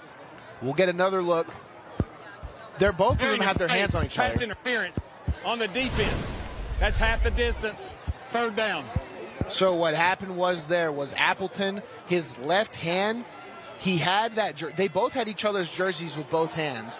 Well, Oakland went up to go make the play, and Appleton, his hand just stayed on just a little bit to restrict his chest and his shoulder opening.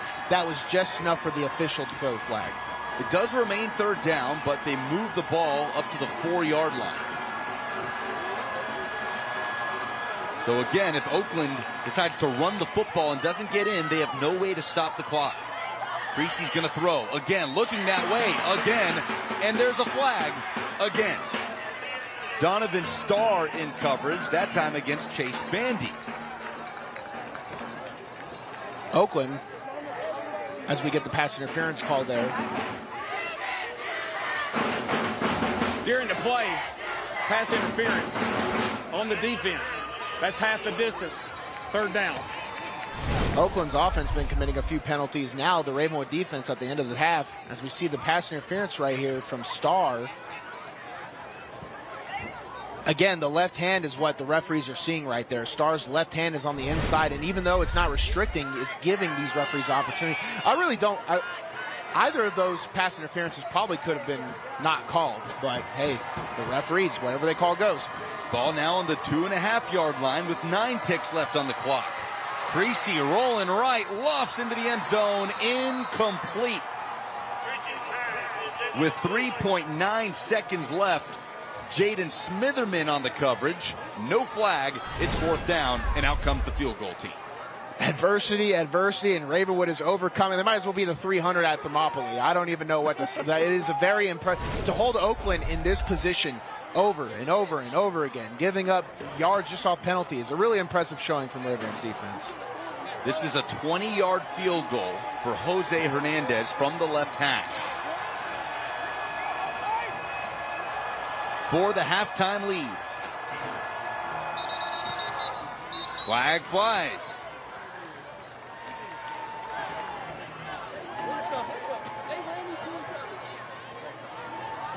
Prior to the snap, false start on the offense, number 62. It's a 5-yard penalty, fourth down. So a very stuttered finish to this first half. Creasy is all thumbs up on the Oakland sideline.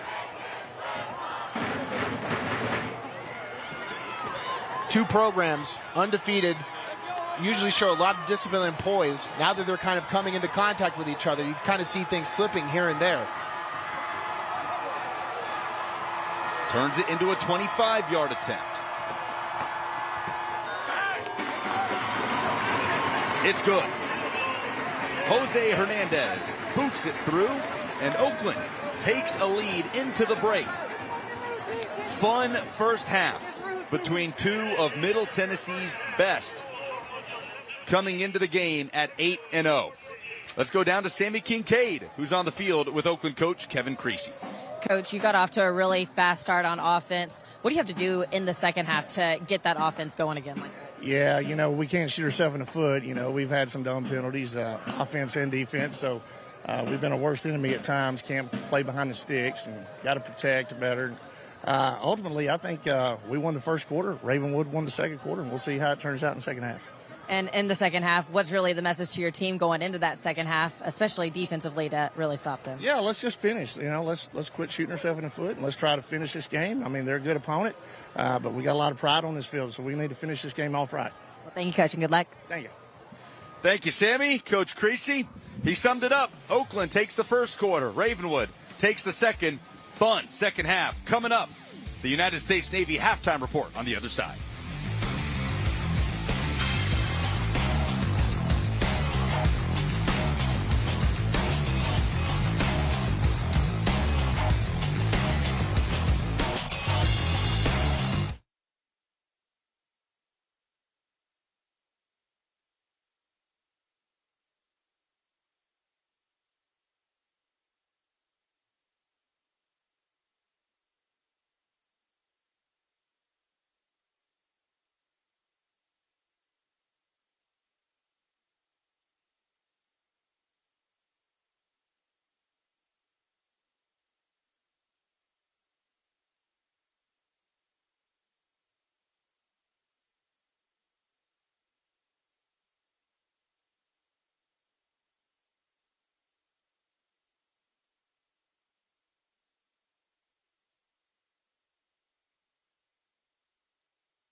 You're watching the United States Navy Halftime Report. The United States Navy, forged by the sea.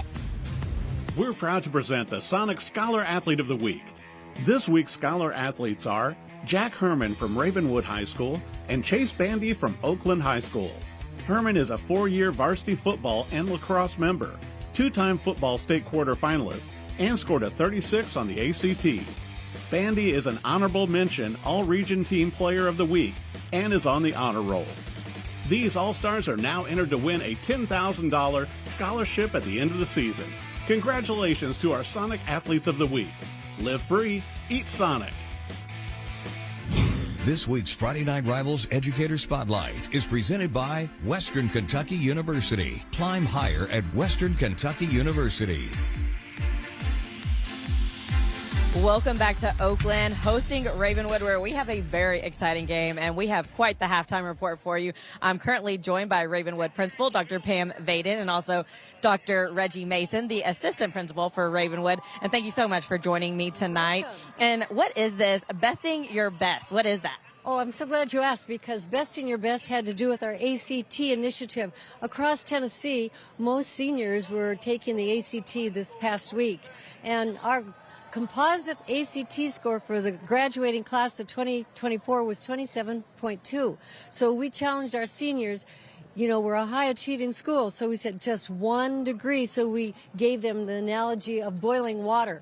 At 211, and then 1 degree, 212, it boils. So I said, we got to boil, just do 1 degree. So that was our initiative, Besting Your Best. Well, that's fantastic, the academic success that they have. But what is the portrait of a Ravenwood High School graduate? That's another initiative we started this year. We have a high school in Lincolnshire, Illinois, Adlai Stevenson High School, which is a nationally ranked high school, as is Ravenwood High School. And they gave us we visited them, and they gave us the idea to develop a portrait of a Ravenwood graduate. And so we took the pillars of our mission, our 3 pillars, which is cultivate the intellect, the character, and the potential of each student. And so we had a whole community initiative to develop this portrait of a student, something that students can aspire to be when they graduate. That's fantastic, and it's no surprise that Coach Hester has reached 100 wins, but let's talk about that 100th win. Yeah. Absolutely. He's going for his 102nd win tonight, I think. That's right. Yeah, he's just an amazing coach. His record at Ravenwood is 71 wins and 16 losses, which is phenomenal. But he's just a player's coach. You know, what that means is he just pours into the kids and loves on the kids. And, you know, he's he makes a really strong impact on the kids. You know, I think, you know, if you had to ask Coach Hester, you know, if he was proud of his winning record, he would say yes, but I bet he's more proud of the impact he makes on kids every day. So. Yeah, absolutely. He has built quite the program at Ravenwood, and another program that's pretty dominant as well. We hear a marching band behind us. Let's talk about your marching band. Well, we're missing our band tonight, but they're in St. Louis at the Champion of Bands. It's a regional competition, and they are competing against 75 other bands among 11 states. So we're very proud of them. We have a new band director this year, Brianna Vogt, and her assistant band director is Rob Fay, and I want to give a shout out to them and the band in St. Louis. That's fantastic. What an opportunity for them. And thank you again so much for joining me during the halftime report. And thank you so much to Western Kentucky for this education spotlight. Whenever we come back from this break, we're going to have a whole lot more for you. So stick with us. We'll be right back. This week's Friday Night Rivals Educator Spotlight is presented by Western Kentucky University. Climb higher at Western Kentucky University.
You're watching the United States Navy Halftime Report. The United States Navy, forged by the sea. Welcome back to Oakland High School, where they are currently leading Ravenwood 17-14, and I am joined by Oakland's principal, Mr. John Marshall. And thank you so much for joining me, and thank you for hosting us tonight for another Friday Night Rivals. I feel like we kind of frequent here, right? Yes, it's we're glad to have everyone here, and again with Ravenwood, we're glad to have this game between us that we keep playing, and hope we continue to do that. But we're definitely great atmosphere for high school football. A little too close for me. I'm sure it's great for TV, but not for me. And I'm sure probably not for Coach Creasy right now in the locker room coaching up his team. But I mean, what a program he has built here. What can you say about this football program? We're definitely proud of the hard work that all the players, the coaching staff, obviously Coach Creasy as the head coach, and then all of the parents that have to put in a lot of time, fundraising and meals and getting things together to make sure they can compete in and out each and every week. So it's been a great ride for sure that we're extremely proud to have had and representing our school on such a platform. Yeah, and you got a beautiful field that you're doing it on, and you're about to have some more beautiful buildings over to our left. Talk about this construction that's going on. You got a lot going on right now at Oakland High School. Yeah, we do. We're thankful to our Board of Education and obviously our County Commission for seeing the need to continue to support our older schools and keep us going and making necessary upgrades so that we continue to have state-of-the-art facilities for our kids and our students to, be able to continue what we do. And regardless of how old we are, we're proud that we perform in and out each and every year academically at a high level in our county, and all of our programs in career technical education, our IB program, or from behind the band that we hear playing in the background. Regardless of our building conditions, even though we got a beautiful upgrade coming, we're proud our students have fought through the construction and continue to perform. Well, I can't wait to see it all finish. It's going to look absolutely beautiful. And thank you again so much for hosting us tonight. And thank you again to Western Kentucky for this Educator Spotlight. Whenever we come back from break, we're going to have stats, highlights, a whole lot more for you. So stick with us. We'll be right back. This week's Friday Night Rivals Educator Spotlight is presented by Western Kentucky University. Climb higher at Western Kentucky University.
You're watching the United States Navy Halftime Report. The United States Navy, forged by the sea. Fun first half, as expected, between two 8-0 teams, a pair of 6A title contenders going head-to-head in Murfreesboro. Oakland leads by 3 at the break. Alongside Bruno Reagan, I'm Lucas Panzica as we go right to the first half highlights.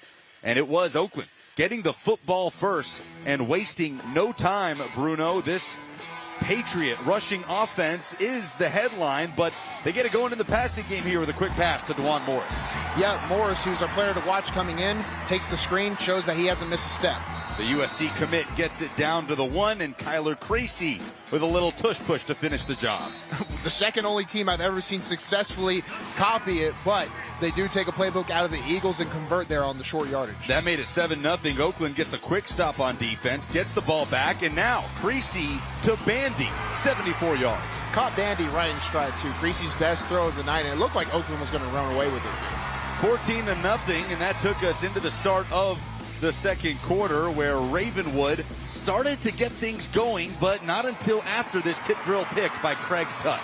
Yeah, that's one of the worst things when you're a quarterback. You see that football fly in the air, and Tutt actually dropped an interception before this one, but came back. Now Ravenwood's defense started to step up a little bit, forcing this turnover. The fumble by tight end Michael Brown, recovered by Lane Summerell, and the Ravenwood offense retook the field. This is Femi Babalola's only completion of the first half, 65 yards to the future Auburn Tiger, Donovan Starr. Don't let that fool you. Babalola has been on fire tonight. He's been throwing great passes. That was just their big conversion to get him back in it. So Oakland trying to get back in it, but Sam Rohan drilling Kyler Creasy for the sack, and this dangerous Ravenwood defense comes up big again, and they mix in Jalen Pollard, the defensive back, to punch it in and even things at 14. Great job by Pollard to secure that football first, then fall forward for the touchdown to even it up. Going into halftime, Oakland did get a field goal to make it 17-14, but here we take a look at our halftime stats. Oakland, again, up 17-14. Also, something you probably didn't guess coming into the game, they are leading in the passing statistic even more than their own rushing. 135 yards passing, led off by the screen in the first quarter. They have 108 yards rushing, kind of getting back to that into the second quarter, trying to control that time of possession. And Ravenwood also leading in passing on their own stat line, 90 yards to their 49 rushing. The totals about, favoring Oakland by 100 yards, and penalties on favor of Ravenwood. Both teams with one turnover. You look at the penalties, that's a big key. Kevin Creasy talked about it with Sammy Kincaid going into the break, 6'4", 35, but fairly evenly balanced matchup here as Oakland leads Ravenwood by 3 here in Week 10. Each week during halftime of our Friday Night Rivals broadcast, we'll be showcasing outstanding Thursday Night Lights and Friday Night Rivals game highlights from across the country. Let's check out some of the best from last week's action. The best Thursday Night Lights and Friday Night Rivals highlights from across the country. Sophomore's going to be flushed, rolls, and somehow Ransom makes the one-handed catch. Oh, no, that's Browning, excuse me. Browning with the catch at the 15-yard line. They go decoy this time. They're going deep. John Henry Collins. It caught Kanye Reed inside the 10-yard line. Dunbar with plenty of time. Wilson on the keeper. Trying to get to the right side, and out tries a jump pass, and that is caught for a Dunbar touchdown. Derek Hardy. Helfrich to be the hero. Clean snap. Wake Forest wins it. Helfrich knocks it home at the gun. And Wake Forest remains unbeaten. They move to 3-0, a 13-10 win over rival Heritage. Here from the 35. Overton, pressure from Helton, sidesteps it. Now just going to heave it up, look into the far corner, tipped up in the air, caught by J.J. Bush. Touchdown, Bobcats, and Theodore wins it at the buzzer.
Welcome back to Oakland, where they are hosting Ravenwood, and I'm currently in the Josh Kusin and Associates Coaches Corner, and I am joined by Ravenwood's head coach, Coach Hester. Coach, what was really your message to your team in the locker room? I mean, we've played a half. It's basically 0-0. You know, they're up 3-0. So obviously, at least 3 points is going to take to keep this game going. But I'm proud of our guys. It's exactly what you expect. Two great football teams playing on a beautiful Friday night. I mean, it doesn't get any better than this. Yeah, absolutely. A fun game to be watching, at least. And your offense really got it rolling there in the second quarter. What was working that you need to implement in the second half? I mean, the forward pass helped a little bit. We hit a big play to Donovan Starr there that kind of kick-started us a little bit. But we still were able to run the ball a little better there, too, on that next drive. So hopefully we can keep it rolling. Well, good luck in the second half, Coach. Thanks, Sammy.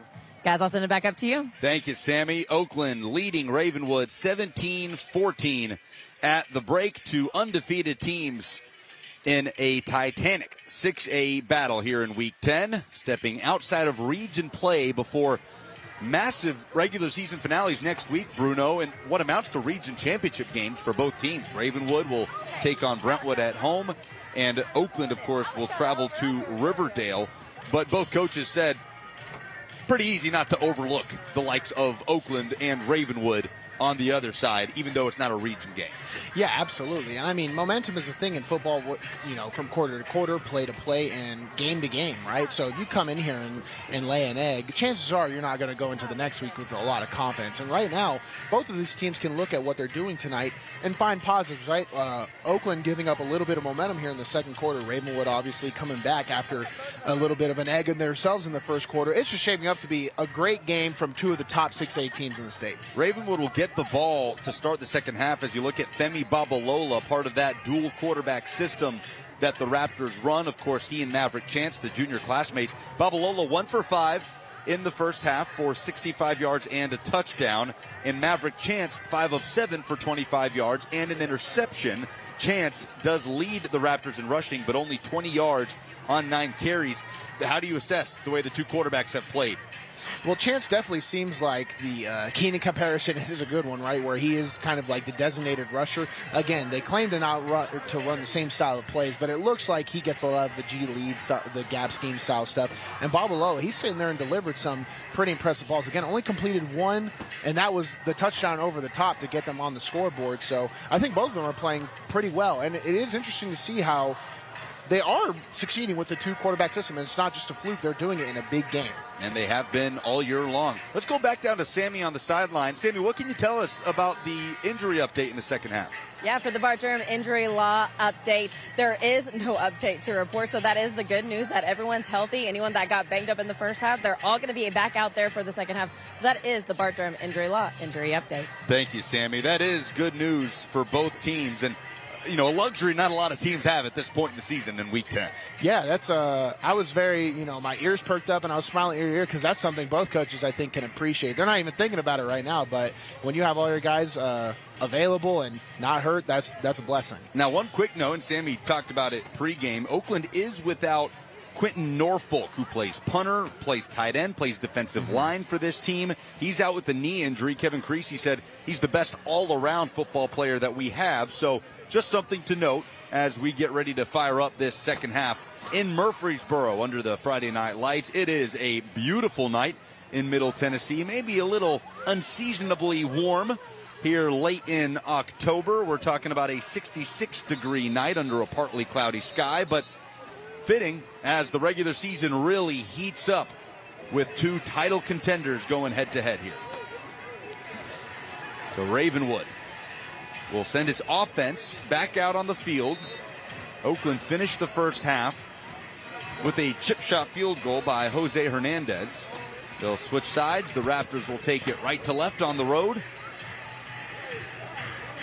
The student section rocking out on the Ravenwood side, I should say. Those Williamson County fan bases always travel well.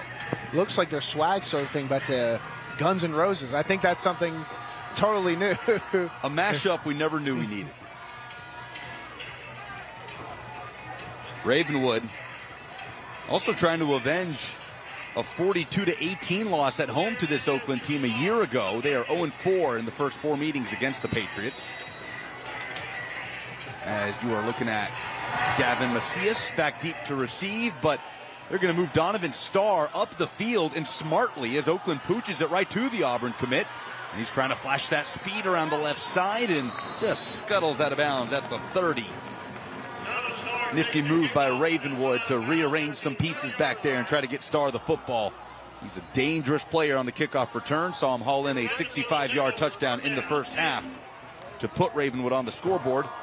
And out comes the offense, a unit that has scored 36 points per game this season, that put up 28 in a win over Franklin last week coming out of the bye. And they will send out Femi Babalola. It is his turn to take the reps on this snap in this dual quarterback system. Babalola, I was telling Lucas before the half, we got to see him last season as a sophomore, and coming in this season, I see he's kind of refined a lot of his mechanics. He looks a lot more poised in there, especially in the passing game. Very impressed so far. He'll hand off here to Davis Dowland, who reverses field and then just goes right back up the middle and straight into the arms of Justin Barber and a few of his friends. No gain on the play, maybe half a yard. Femi Babalola collecting offers from Boston College, Coastal Carolina, MTSU, knocking on his door. A battle-tested junior, as is his counterpart, Maverick Chance. They'll flip it back to Hubbard here, who is committed to MTSU, and he bursts through a tackle at the 40 to pick up the BMC Metalworks first down. Gains 13. Just kind of this little, it's not even a show. I think that does go into the stat sheet as a pass, right? That is a forward pass, even though it might as well have been a handoff. That is his second completion of the night. And a flag flies here as Ravenwood was trying to throw the Oakland defense off balance here. Prior to the snap, encroachment on the defense, number 20. Second down. Is that their fourth encroachment of the night right now, Lucas? Yep. That is, I'm sure going into halftime you have some words for your team about the penalties, and that's not encouraging to see this early in the second half. The seventh penalty called on Oakland, which cost them 40 yards tonight. Ravenwood has been called for 2, both pass interferences late in that field goal drive to close out the half for Oakland. Play action for Babalola. He'll just dump it off. Hubbard sprints out across the 40 into Oakland territory. It's another first down brought to you by BMC Metalworks, an industry leader in CNC machining and steel fabrication services, celebrating its 50th year anniversary in 2024. There's a lot of action from their offense crossing each other. It's just hard to determine who will get the ball. Babalola eventually rolls out there. And he'll run it here. Is stymied at the line of scrimmage. Doesn't run it too often. Babalola, 20 carries on the season coming into the game. That's his first one of the night. 2 for 7, 77 yards, and the touchdown, 65 yards to Donovan Starr. But as you said, those numbers may be a little misleading for how Femi's played tonight. Mm-hmm. He's thrown some good passes that came off the fingers of his receivers, through some tight windows too. I think he should be encouraged, and he's still operating very well here to start the second half. On 2nd and 10, airs it out. Hubbard is there, and he catches it for the touchdown. Babalola shows off that big arm. That'll help the stat sheet. And the Raptors come out firing with a 38-yard score. Babalola to Hubbard to regain the lead. Yeah, right there. Babalola, hey, you only need to complete 3 passes if they're all going to be for 40 yards plus and scores. But Ben Hubbard just gets right over the defense. It looks like Gus Ramsey for Oakland. He just kind of gets stuck in his back pedal, doesn't turn to commit to over to the top protection. And Babalola's going to beat you over the top. He's proven that this game. Crabtree knocks in the extra point, and Ravenwood leads Oakland 21-17 on the road after Ben Hubbard's second touchdown catch of the season on the deep ball from the junior quarterback, Femi Babalola.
Big thanks to Oakland High School for having us out tonight. Principal John Marshall alongside our own Sammy Kincaid. Love coming out to Murfreesboro for some action under the Friday night lights. And they love their Oakland Patriots out here at Oakland High School. 7-time state champions, but they trail 21-17 to Ravenwood in this battle of unbeatens. 5 plays, 70 yards to open up the half. A 38-yard touchdown from Femi Babalola to Ben Hubbard. And now Oakland looks to formulate a response. Ravenwood, just something happened at the end of the first quarter for them to just start chipping away. The defense came alive the way we thought they would. I mean, coming in, the Ravenwood defense has been the talk of the town. Get 14 points scored on them real quick, and now they've sort of locked in and pitched a shutout outside of a field goal since then. Now Ravenwood trying to keep it away from the dangerous Oakland return men, and that flag will drop as the ball skips out on the sideline. Keith Dyer, been a relatively busy man tonight. Yeah, there's been some issues outside of the game itself, whether it be equipment, maybe some clock issues, some stuff they've had to work through.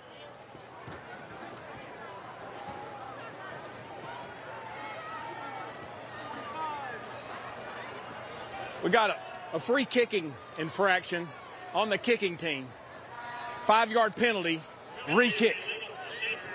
That chess match on special teams has been an interesting one, too, as you've got dangerous future power conference players returning for both teams, and both trying to keep away from them. Yeah, it's kind of like the two dogs barking at each other, but just not engaging yet. They're just kind of feeling each other out, but God forbid one of them actually gets aggressive or gets the football in their possession, because they'll make a play. Well, Kevin Creasy, Oakland head coach, loves his special teams unit, and for good reason. They have been dominant at times this season. 3 punt returns for a touchdown, 2 kickoff returns for a touchdown. They've won games on blocked kicks. They've blocked punts for scoop and scores. Field goal kicking maybe hasn't been the biggest strength, but they've found a way to take advantage of everything else as they'll force Ravenwood to re-kick here, back it up 5 yards, and why not when you've got the likes of Craig Tutt, DeJuan Morris, and T.T. Hill back deep.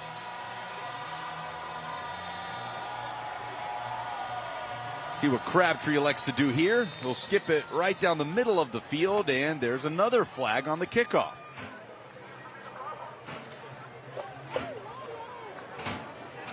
Mention our officiating crew is busy tonight. They just get a little bit busier each snap. That time the side judge giving us the call of an offside on the kicking team. So they'll back it up another 5, and Ravenwood will have to kick off from their 30. And we saw this come into play on the opening kickoff, which they bounced to keep away from the return men, and it allowed Oakland to start in plus territory, and they quickly took advantage and scored to open up a 7-0 lead. Tale of two halves is kind of flipping now. Ravenwood kind of hurting themselves to open up this series after their score. One more penalty, they'll have to kick from the parking lot. So for the 3rd straight time, Drew Crabtree to kick it off.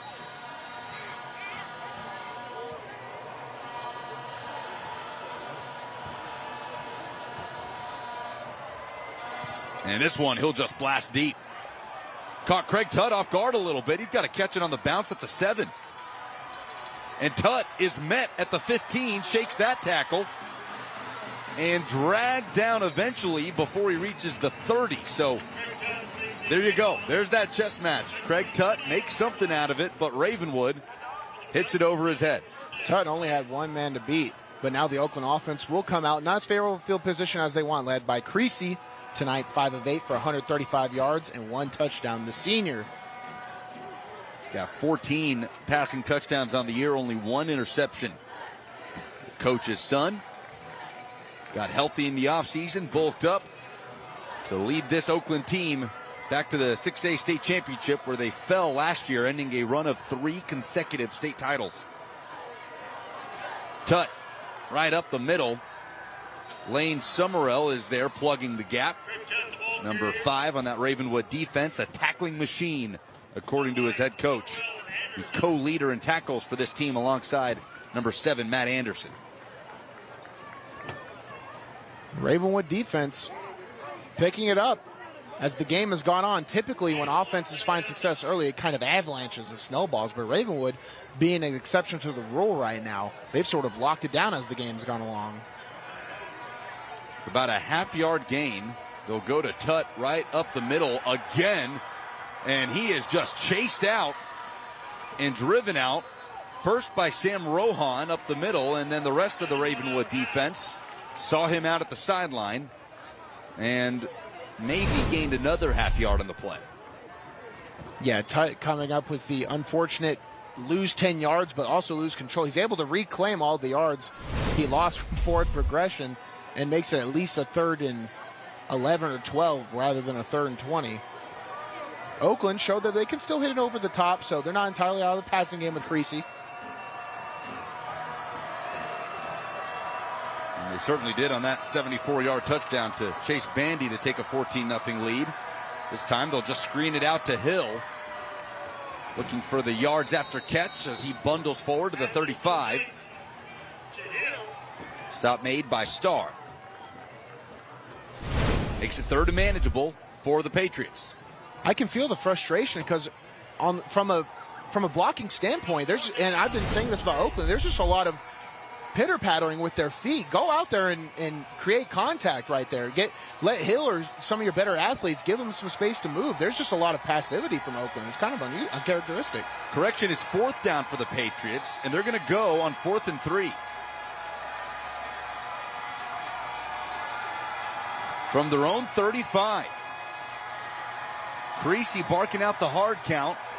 Play clock is under 10. And we'll see if they do snap it here.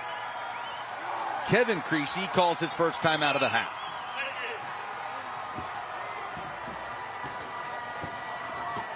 So, Oakland hits the pause button, and we'll take a break with them as the Raptors lead the Patriots by 4 on the road in a battle of 8-0 6A teams on MyTV 30.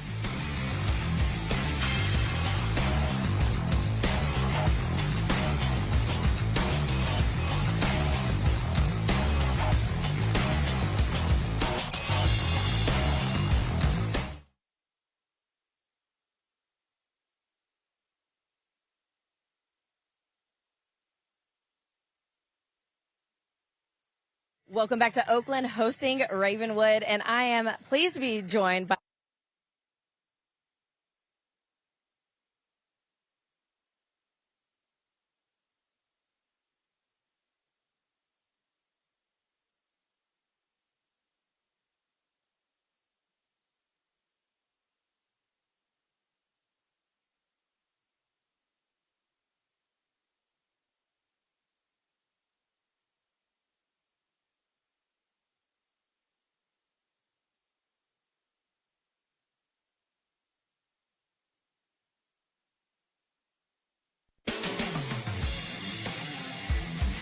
Welcome back to Oakland, hosting Ravenwood, and I am pleased to be joined by Commander Christopher Yates. First off, thank you so much for your service, and thank you for joining me tonight. And I know that you guys just celebrated something, the 249th birthday of the Navy, right? That's correct. About a week and a half ago, we celebrated the Navy's 249th birthday. And every year I get to reflect on the Navy's birthday and kind of what it means to me. And for me, it's more of a family, history of naval service. My great cousin Jack served in the Pacific during World War II. My father was a 30-year Navy veteran. He flew helicopters, and I've been lucky enough to serve for the last 18 years, also flying helicopters. So when you kind of do the math, my family's been serving in the Navy for 30% of the Navy's history, which I just think is incredible. But moreover, what I appreciate the most, I think, is the opportunity to travel the world on on deployments and in support of humanitarian aid and disaster relief operations, and of course military operations as well. But I grew up in central Missouri, a landlocked state, much like Tennessee, and I can tell you that most of my friends never left. So the Navy has also afforded me a great opportunity to get out, see the world, see people from all over this great nation, and give me life skills and technical skills that I can certainly carry with me for the rest of my life. Yeah, absolutely. And if somebody's watching this and they're thinking, hey, I think I might want to join the Navy, what is your final thing that you might say to them that says, hey, this is why you should join? Oh, man, that's a tough one. There's so many options to choose from. If you're looking to get life skills and money for college after one enlistment, that's a way to do it. If you're looking for a full career in STEM or, advanced technologies, that's another way to do it. Or if you just want to get out and see the world on the Navy's dime, that's a way to do it too.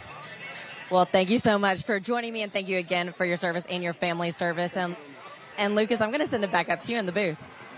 Thanks, Sammy. Really cool stuff there on the Navy's birthday. And how many people are going to be saying go Navy tomorrow as the undefeated midshipmen host the Notre Dame Fighting Irish? Man, there's playoff implications maybe for this year's Navy-Army game. So Sure are. Maverick Chance gets his turn for the Ravenwood offense after the Raptors forced a punt, and he will uncork one deep, incomplete. Flag flies. It was intended for Max Kimple, the Raptors' lead receiver, who does not yet have a catch tonight. Wonder if we get offensive pass interference on this one. I can almost guarantee you we will get offensive pass interference on this call.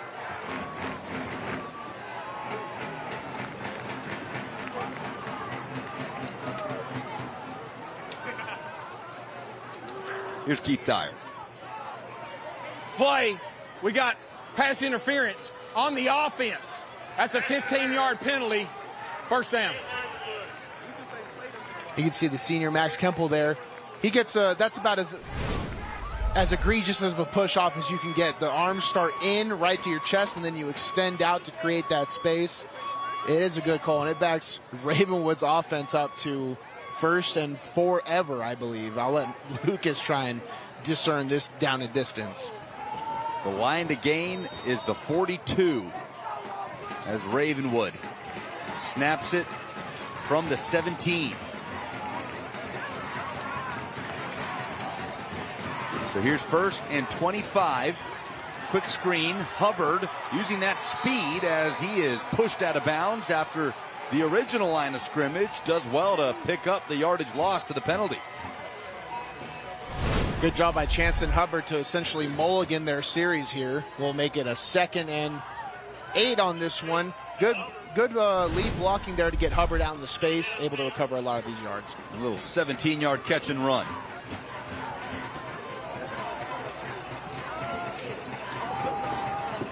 Right back to Hubbard. Got blockers on the left side, and he has the first down as he approaches midfield, but Laundry in the backfield. This will be a holding call on Ravenwood, and they will go back again on what are some good offensive plays. Just some foots being shot. Helping lead the way there.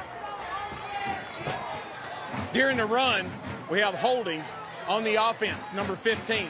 It's a 10-yard penalty from the spot of the foul. 2nd down.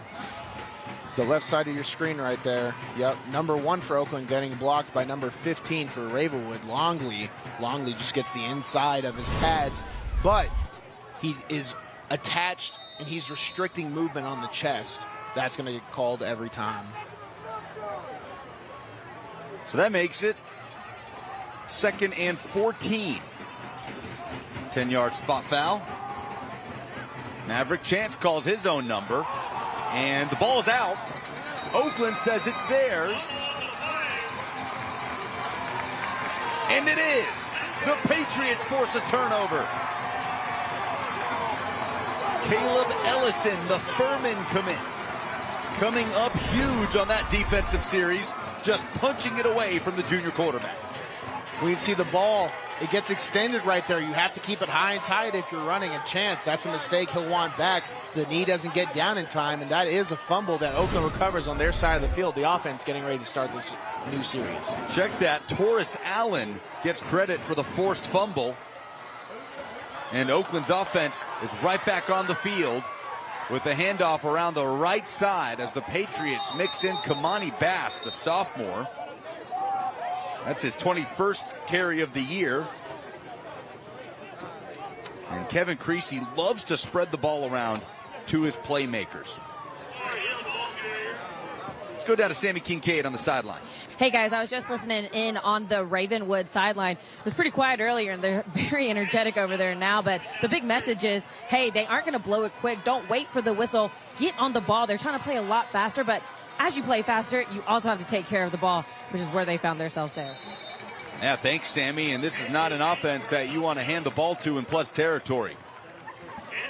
As Oakland is able to move the chains, Coach Will Hester looks on as his team had all the momentum. And it's a team that has been sitting at a +7 turnover margin coming into tonight.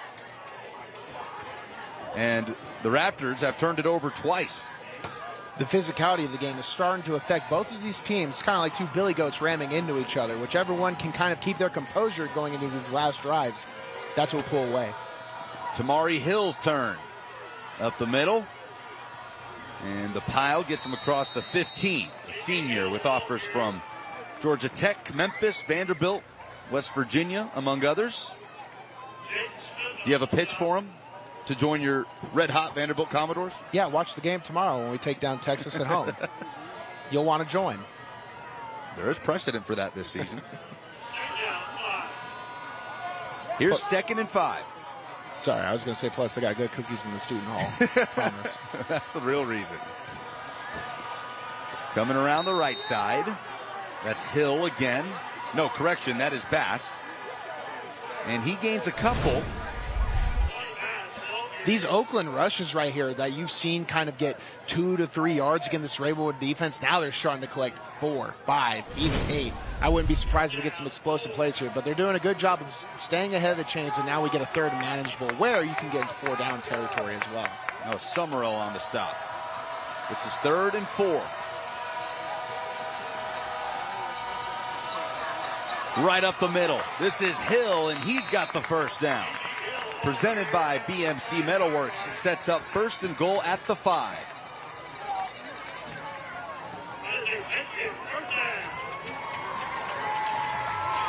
And Oakland just chips away after forcing the fumble against Ravenwood quarterback Maverick Chance, looking to regain the lead. They have not led since the 2nd quarter.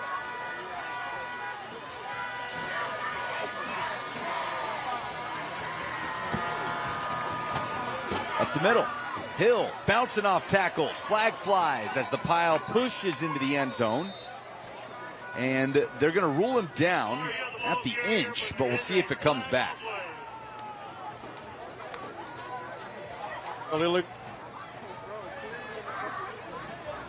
During the play, we have illegal formation on the offense. It's a 5-yard penalty. First down. Another penalty pops up for this Oakland offense to back them up. Makes the job a little bit tougher as it's 1st and goal at the 6 when they thought they had it right on the inch. No, correction, they put it down at the 10. Essentially on a new set of downs for Oakland. A lot of success. I mean, they're churning the clock right now. This is typical Oakland time of possession football. Hill. He is stopped before he reaches the line of scrimmage, and that is Matt Anderson, the junior linebacker. You can see Anderson on the far side of your screen, comes in on the backside. The backside linebacker has the potential for some of the biggest plays on the defense. If you have the athleticism to go laterally, sideline to sideline, you can really create some havoc in the backfield. And Anderson there, able to actually create a TFL and back Oakland up. Puts him at 9.5 on the season and tackles for loss. 2nd and goal now from the 13. Up the middle with room, it's Bass, and he's got a path to the end zone. Touchdown Oakland, and the Patriots retake the lead. That is the thing about Oakland. They might look one-dimensional, but don't let that fool you. There's so many moving parts to their offense, and Bass right there gets his number called when he knifes across the quarterback's face and virtually goes untouched into the end zone, running through the A gap. That's something that Oakland's misdirection really opens up. It's the first rushing score of the season for Bass, his third total touchdown. The extra point is perfect from Hernandez. And we've got a heavyweight fight going on here in Murfreesboro as Kamani Bass and Oakland throw the next punch to take a 24-21 lead late in the third quarter.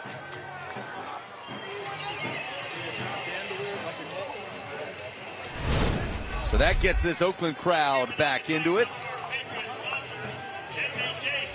As a quick reminder that Fridays at 6:30, Fox 17 Football Frenzy is live, sponsored by Wilson Bank and Trust. This year, it's a pregame show. Fox 17 Sports Director Jill Jelnick gets you ready for all the high school football games. See the fans, the interviews, and more Fridays at 6:30. Don't miss Fox 17 Football Frenzy live, sponsored by Wilson Bank and Trust.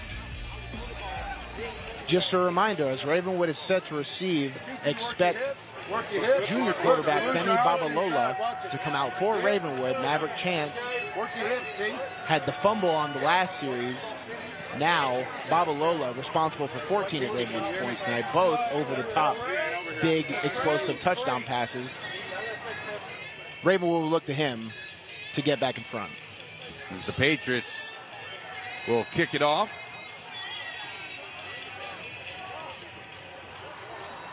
Hernandez boots it high and away from Donovan Starr. Hubbard fields it but slips at the 27. That's where Ravenwood will retake the field on offense. And this is exactly what you want in this type of setting. Two 8-0 teams, heavyweight bout in Week 10. Sammy Kincaid, what's the environment like down on the sideline? Hey, it's starting to get chippy down there on the field. You can see some of the players throwing a little extracurriculars at each other. But it is getting chippy, and as soon as I'm on the Oakland sideline right now, and as soon as they came back over to sit under the tent, the coaches said, hey, we're cutting that out right now. We're going to play a clean game, and you're going to go back out there and win this. That was the message to the players. Yeah, thanks, Sammy. You feel like both coaches are going to learn a lot about their team in the next quarter and less than a half, as Babalola's under pressure and does not complete it to the near sideline, intended for Patrick Sullivan. Would might call Babalola's name in more traditional drop back passing settings, not getting those yardages you want on first down. Now they might have to rely on the drop back. 7-play, 31-yard drive for Oakland, turning the Ravenwood fumble into points. And Femi Babalola gets his turn in this dual quarterback system for the Raptors. Good pass protection, and this time he does connect with Sullivan. 9th catch of the year for the senior. Gains 5. Brings up 3rd and 5. Good job, big man.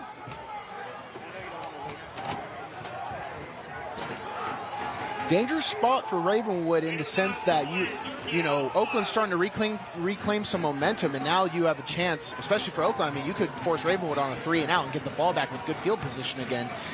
Again, you don't want to say must-have, but a very important 3rd down here for Ravenwood. The spot puts him at a 4-yard gain and brings up 3rd and 6. Babalola moving around in the pocket, and he guns it to the sideline where it's caught. Donovan Starr secures the grab, and he's bumped out. There's a little bit of that post-play chatter. Great job by Femi on the run. It looked like Starr might have juggled the football, but I thought he did complete it as well. We'll get a better look right here. I think he did have his feet in with control. Kyrie Gaynor made the stop. Running out to the left side for what looks like a 1st down gain is Ben Hubbard. As Ravenwood's really made an effort to get him the football tonight. And a flag looks like it will negate that 1st down gain. Kind of switching up. Oakland's offense having trouble with the penalties in the first half. Now Ravenwood. We have holding on the offense, number 71. 10-yard penalty from the previous spot, 1st down. Take a look on the, Again, hands on the inside and not moving your feet. That's Longley getting called for the holding. And both coaches are going to have a lot of film to look back with their teams on and point to and say, hey, if you want to be a championship football team, we got to cut X, Y, and Z out. Second holding call on the junior receiver. Bunch set for Ravenwood on 1st and 20. Here comes the pressure. Trying to escape it. Babalola nearly throws an interception to Ethan Burrell.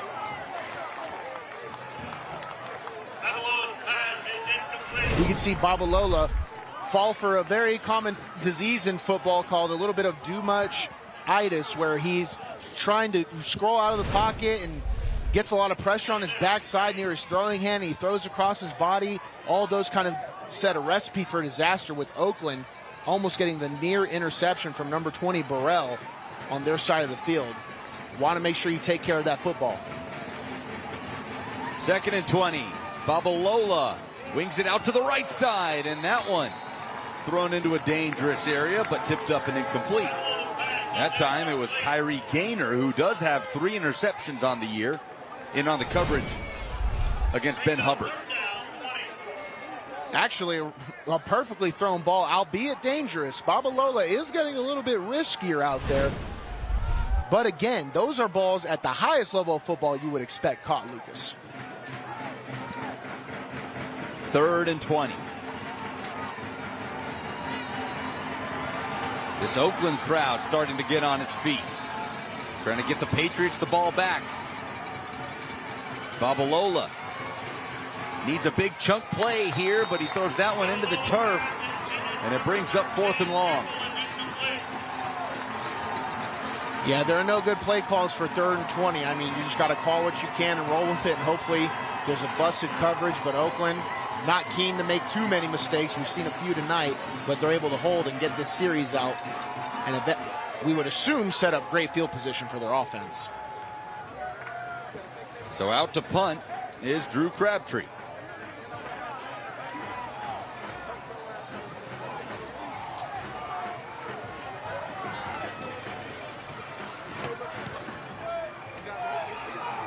High spinning ball that bounces out of bounds. Does not give Tutt nor Hill a chance at the return.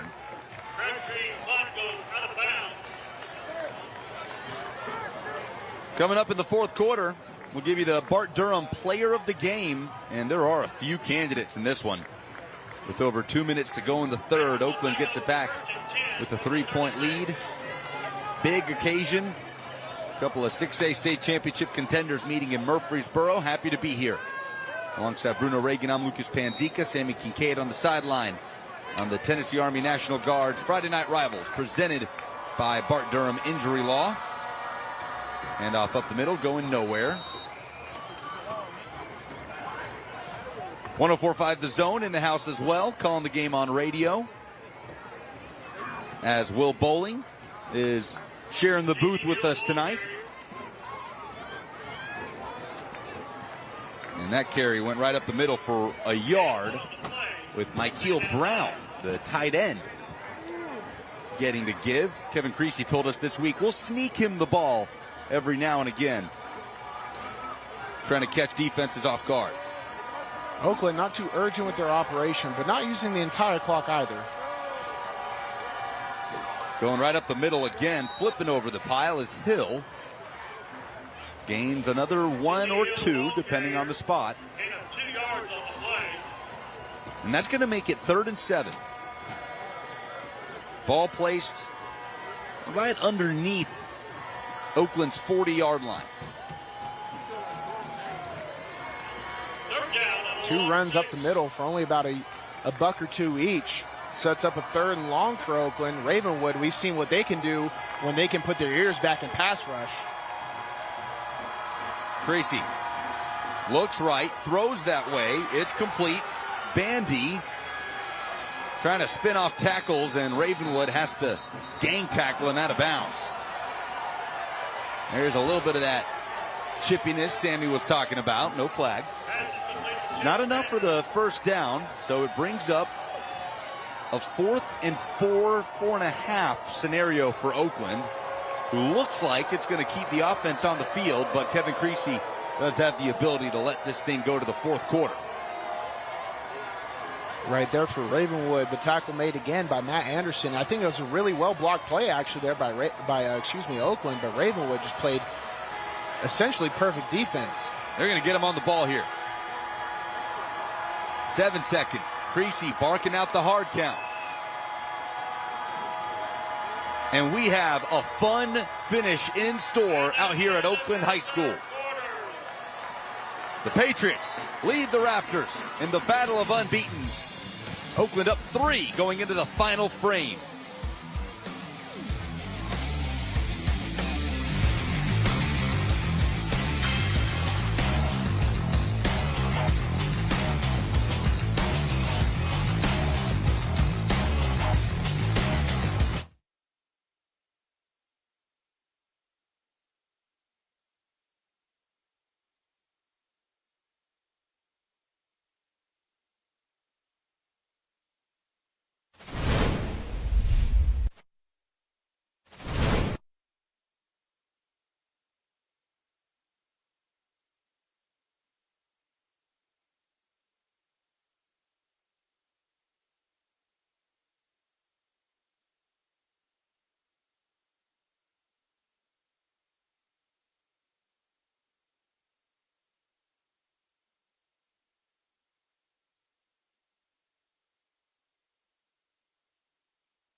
Three down, 1 to go in Murfreesboro.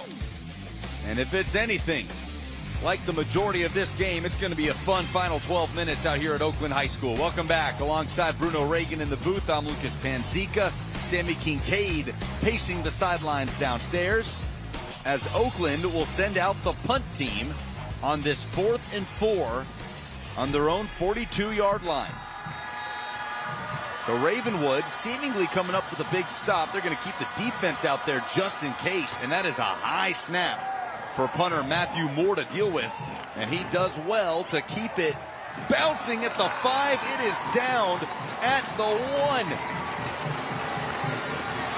They'll mark it at the 2, but it is a near perfect punt by the junior Matthew Moore. Take a look at formation. Good job controlling the high snap. Not too much of a rush from Ravenwood, and able to track the football. You see so often guys will run their tail offs to the other end, but they just don't get to spot the football. They do a good job of tracking it and setting up Ravenwood, forcing them to go 99. Tail of 3 quarters so far. The first was basically all Oakland. Second was all Ravenwood. Third was a little bit even. Maybe that's the Tennessee Army National Guard play of the game. Special teams have played a role tonight. We'll find out later on in the 4th quarter. So Ravenwood comes out at the 2 with Maverick Chance back in at quarterback. Trading series are the two QBs. They've done it all season, and it's helped them to an 8-0 start. Throwing from his own end zone, Chance might run here. He does, stays on his feet, and Maverick Chance has the first down, giving the Raptors some breathing room out to the 15. Looked a little dangerous here for Ravenwood at first. I thought he would only get back to the line, but able to break out to the outside. You can see right there a little bit of lack of discipline, something you don't see from Oakland. You want to make sure you always have the outside of the football protected, but Chance able to get to the outside, give his offense some breathing room. UA local 572 first down on the 13-yard pickup. Handed off up the gut. Falling forward is Will Harry getting his first carry, the senior tailback. So Ravenwood showing off some of that running back depth.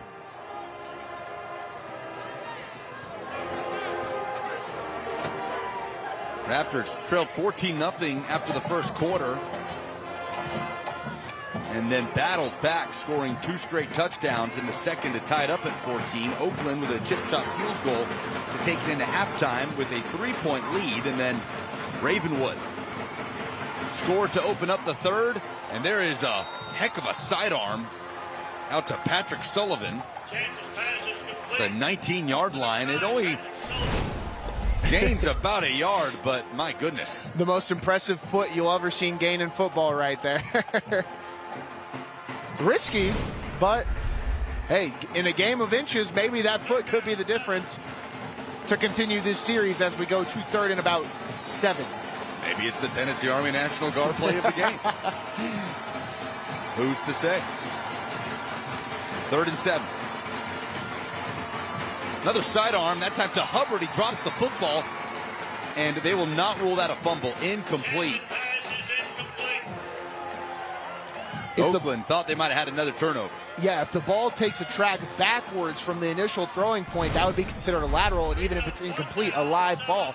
But you see right there, it has a forward arc to it, so that would be ruled as an incomplete pass, not a live football.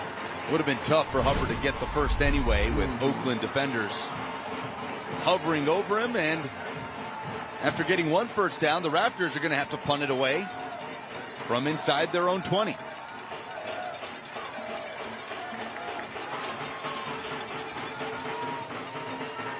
There's the boot from Crabtree. It's a good one that's fielded by Tutt. He's got blockers down the right side, but tripped up across the 45. And that was a big stop by Wyatt Appleton on special teams. A flag on the Oakland field, too.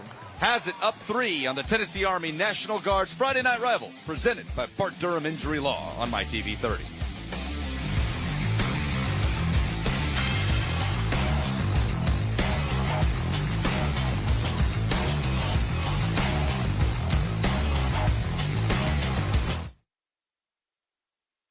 On the return team, number 8. That's a 10-yard penalty from the spot of the foul. First down. What was the call? Hold?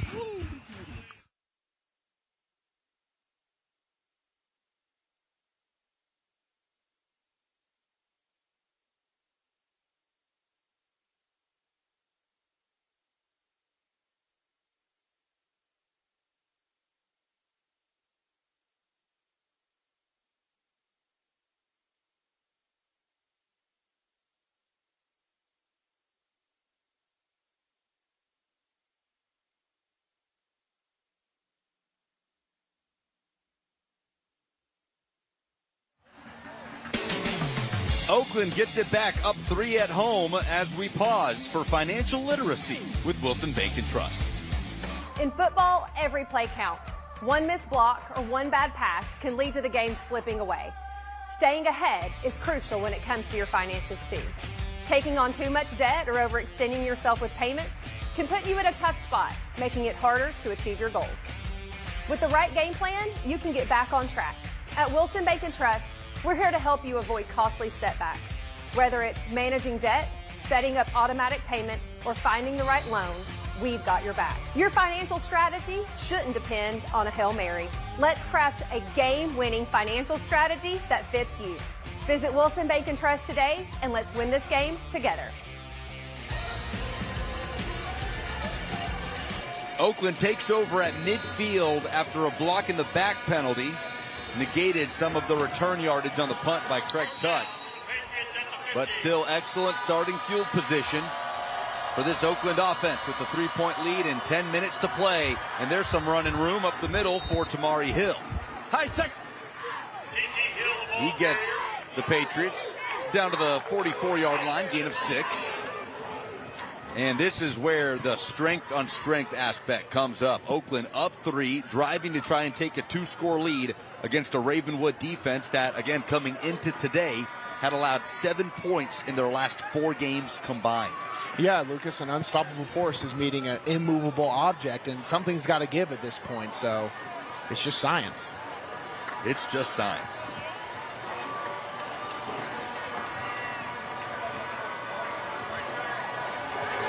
Creasy fakes the toss, goes up the middle to Hill. He follows the blocker down to the 37. Hill didn't have his eyes up for about 8 yards that rush. He committed to the fullback dive aspect of this option play and was surprised to lift his head and see some open grass. Take a look right here. They love this knifing on the inside. They've scored off of this play, but Hill just keeps the shoulder down and lowers the boom. Jake Roberts eventually got him down. Kevin Creasy, 10th season, eyes on a 5th state championship, in charge of the Oakland Patriots, but first trying to take care of business tonight in a matchup of undefeated teams. Up the middle they go again. This time they'll sprinkle in a carry to Avery Hainsworth, who's got some offers of his own. Kentucky, Oklahoma have asked about the senior. Has 3 touchdowns for the Patriots this year, playing the H-back position. A lot of talent on the field tonight. Ranges from SEC to, those mid-majors. All still very high level of football. 10 state championships combined in the history of these two programs. Oakland was 7 of them, but a much longer history than Ravenwood that started up in the early 2000s. Nice move in the backfield by Hill, but he is tossed down by Summerell at the 30.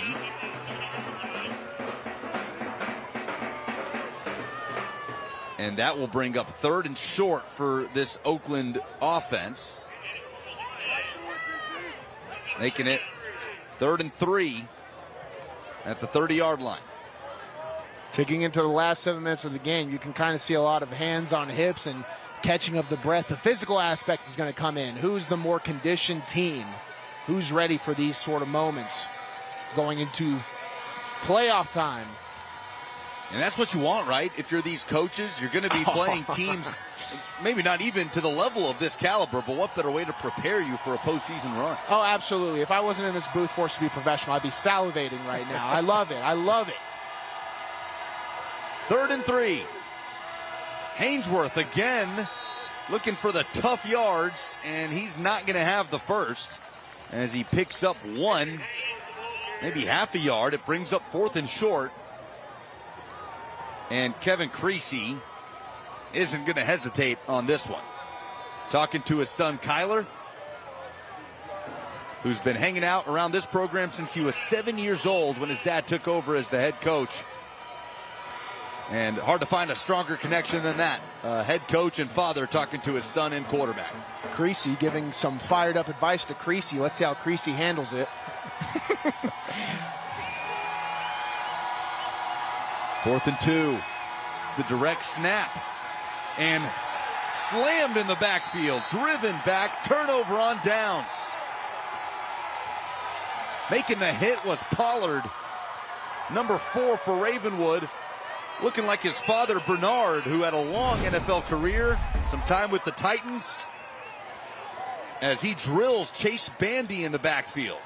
That's just a typical zone play right there, more of a mid or inside zone. And the only way to lose on a zone play is to get outreached by the defense. As an offensive lineman, you're supposed to make contact and get on the outside. Well, the Ravenwood defense, they get across the face and they attack the play side. That could be the Bass Tires stop of the game. we will decide coming up later in this quarter. Only 6 minutes and change to play. Femi Babalola back out on the field for Ravenwood. Down 3. Escapes the pocket. Babalola wants to run. And he's rolled down at the 40. Tutt got him down.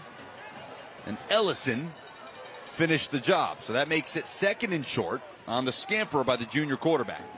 You can see those pearly whites. Babalola smiling ear to ear. The moment doesn't faze him. And that's a big kid out there running in that open space, too. Well, both of these quarterbacks have played in big games throughout the course of their Ravenwood career. Babalola screens this to Hubbard, and he does well to come back for the catch and then scoot out of bounds after picking up the first down. Ben Hubbard catches his 8th pass of the ball game.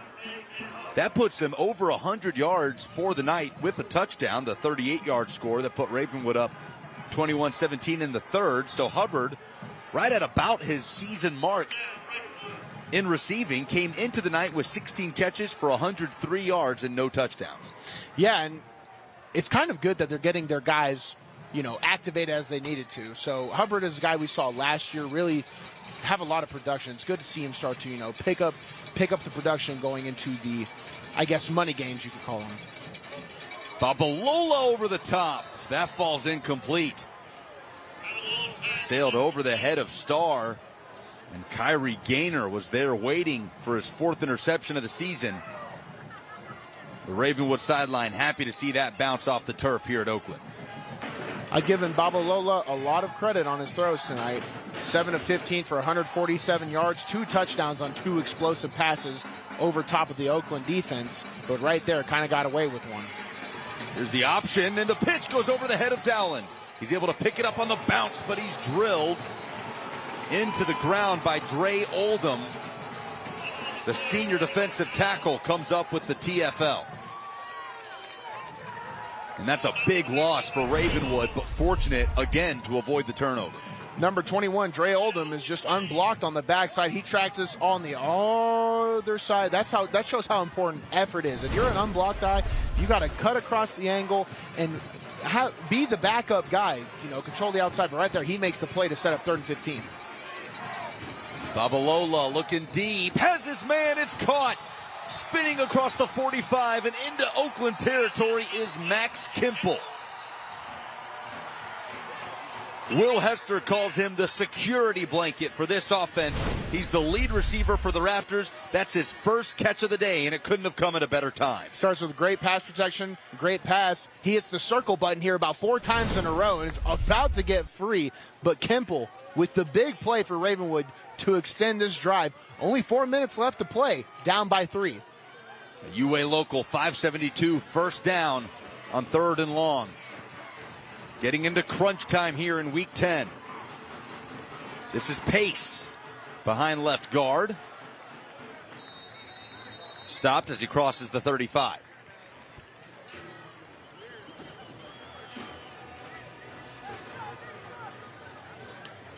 Both teams stepping out of region play for this one, but hoping to preserve undefeated records. And if you're Ravenwood, how much are you trying to chew some clock here with under 4 minutes to go? It's very hard to chew up 4 minutes when you cross the other side of the field. Typically 4 to 6 minutes is about one whole series. But if you are efficient, you can come up to the goal line with a minute or 2 left. Up the middle they go again with Pace. Battles to the 27. And it looks like it'll move the chains. It will. An 8-yard run by Pace. 1st and 10 from the 27 as the Raptors continue to chip away and the clock restarts. Now the Oakland sideline trying to get the crowd involved on a huge defensive series. Oakland trying to preserve a 3-point lead in what has been a back and forth affair in Murfreesboro. What a game. Coming down to the wire. Hubbard in motion. Babalola looking that way. He throws that way, but it's to Kimple through his hands and incomplete. And again, Gaynor had a chance at it. But it brings up 2nd and 10. There's so much chip drilling going on tonight. It makes my heart drop. The worst thing you can do worst thing you can do as a wide receiver is obviously drop the football. If it hits your hands, you're expected to catch it. The second worst thing you can do is tip it up like a volleyball set for the defenders that are flying around you. Ravenwood, again, they've caught a few breaks this game. It's how Oakland came up with their first turnover forced of the night, the Craig Tutt interception early. Babalola with the quarterback keeper has Caden Pace, the running back, as his lead blocker, and he's tugged down at the 23. That'll gain 4. Brings up 3rd and 6. It looked like Babalola there had a lot of room to move, but he was just kind of wrapped up from behind.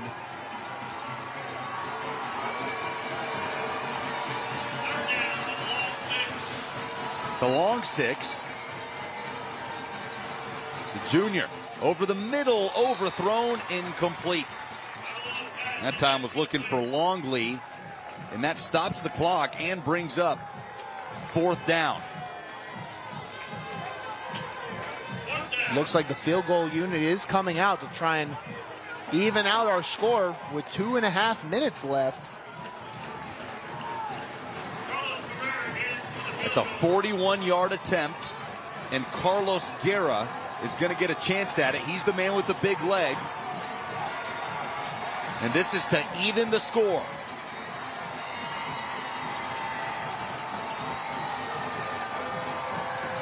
On the way, has the distance, and he drills it.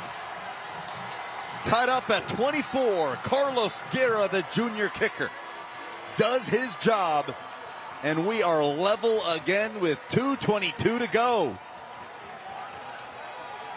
Fun finish when we come back between two of the best in 6A football in Middle Tennessee. Tied up at 24.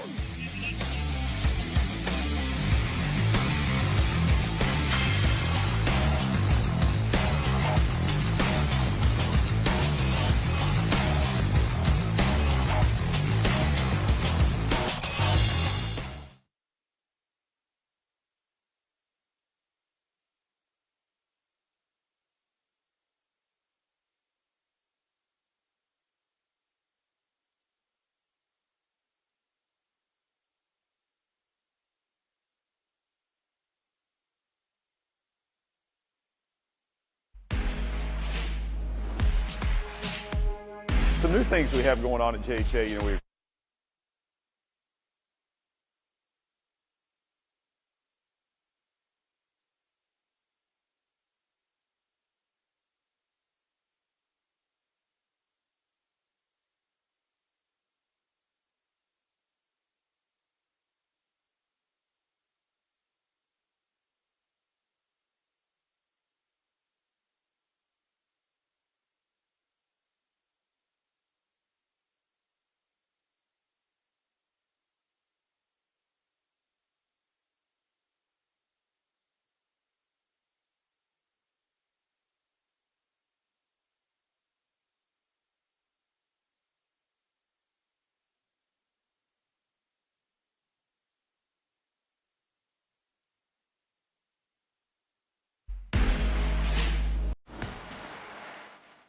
Some new things we have going on at JHA, we acquired a photography company a couple of years ago.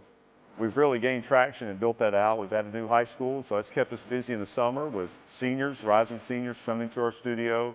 We're in the schools already in photography in our senior business, meeting with seniors to talk about that cap and gown and graduation in May. Also meeting with our yearbook staff to start designing our yearbooks. And something else we're excited about is our school branding. We kind of rolled that out about a year ago. We've got more and more schools, K-12, that are coming to us to design door wraps and different signage in and around the school. So that's exciting, and that's a growing business for us.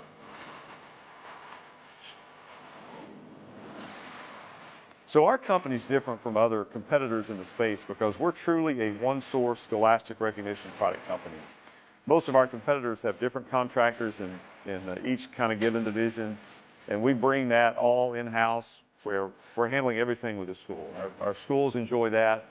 And on the consumer side, we have an unparalleled e-commerce experience that makes getting whatever product that the consumer may want into one cart and get it quick and easy and responsive. And so that's kind of how we differentiate.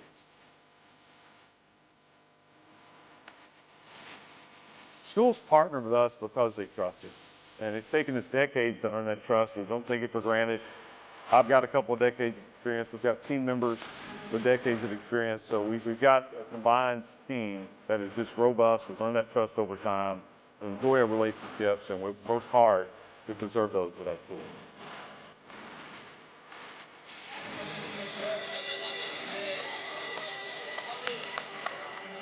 Tied up at 24, just over 2 minutes to go after an 11-play, 45-yard field goal drive that ended with a 41-yard boot by the junior, Carlos Guerra.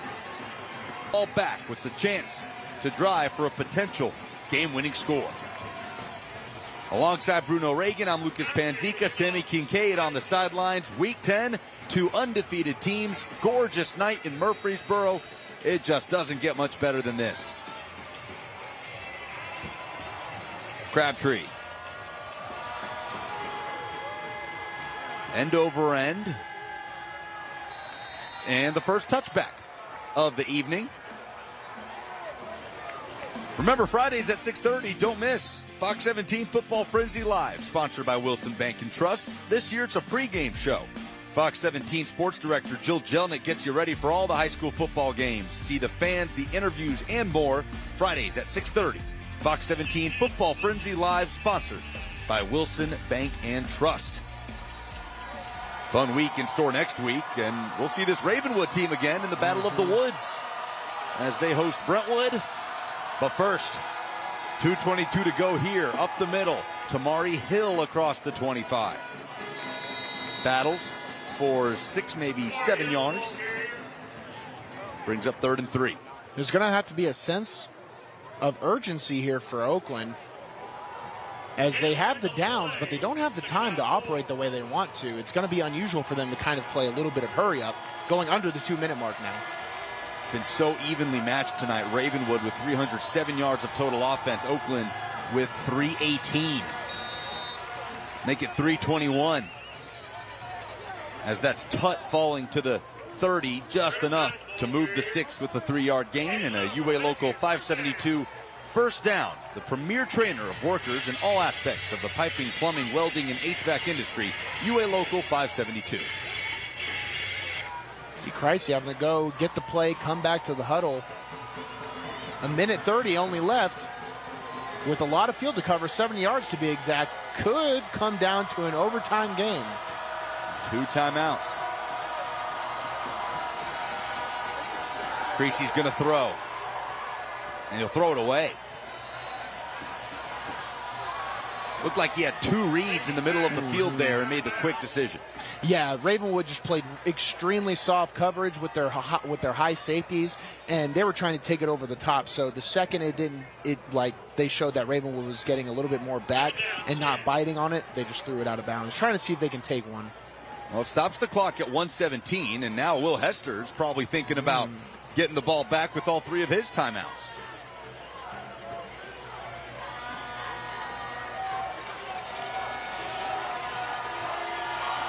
Creasy back in the shotgun. His lead receiver is Chase Bandy, number 2. He's looking that way and just dirks it at the feet of Craig Tutt. Ravenwood's demanding a roughing call, but Tutt was in the area. 3rd and 10. If you're in the pocket and you throw it at the feet, as long as it's in the direction, it won't be a grounding call. If you go outside the pocket and just throw it to no man's land, that's where you'll start to get those calls. We haven't seen a lot of DeJuan Morris, the USC commit, in this 4th quarter. Great point. Our player to watch, trying to watch exactly how much work he was going to get today. But Oakland, again, relying mostly on Tutt out of their backfield. Been a little banged up this season.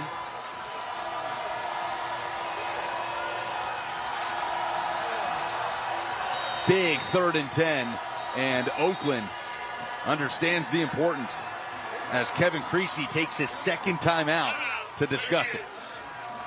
Probably just want to see the formation. They might go out there with that same play, but they want to see the personnel, how they align, things like that, where to attack on the field. But Ravenwood, with all 3 of their timeouts and also showing they have the kicking game, be a little worried if I'm in this position. That's right, the 41-yard field goal by Carlos Guerra. A season long by the Ravenwood Raptors. Previously, the long was 38, and that was by Drew Crabtree. Guerra had typically been the kickoff guy, and he comes up in a big moment. So as the kickers warm up on the Ravenwood sideline, Oakland will talk through this 3rd and 10 play call. Now, typically for a wing T offense, Bruno, this would be a near impossible situation, but Oakland has developed this reputation over the years of being so multiple with the wing T base. But Will Hester, who you see on the right there, an old buddy of Kevin Creasy's, says he jokes with Creasy all the time that he's never met a play he doesn't like. Yeah. No, they have the opportunity. They're not one-dimensional since they're only going to do the same thing, right? They're still a dynamic offense, but there are, it's just the law of football nature where your offense is better at some things than others. And little trickery here, the flea flicker. Creasy looking deep, throws to Bandy, and he makes the catch. Absorbs the hit from Pollard at the end of it, but hangs on. And that is a huge first down pickup to Chase Bandy, Kyler Creasy's favorite target. There were 7 Ravenwood players in coverage here, and they are able to find the one spot. That's why you line up and just see how people react and where you're going to attack. They find the route they want. Bandy makes the play. Creasy rolls out on 1st and 10. Down the field, it's caught by Tamari Hill, and he swung down out of bounds. That stops the clock. Hill is down after the play. With 50 seconds left in the game, the clock is stopped. Creasy just rolling out, finding an open pocket where the zone is weak. Runs into Seth Rowland, coach for Ravenwood, running backs coach, athletic guy himself. He's able to get right back up. Well, good to see both of them get back up, especially Tamari Hill, who is such an important player for Oakland as he takes a knee again. It looks like a wrist or hand. It was a 26-yard completion.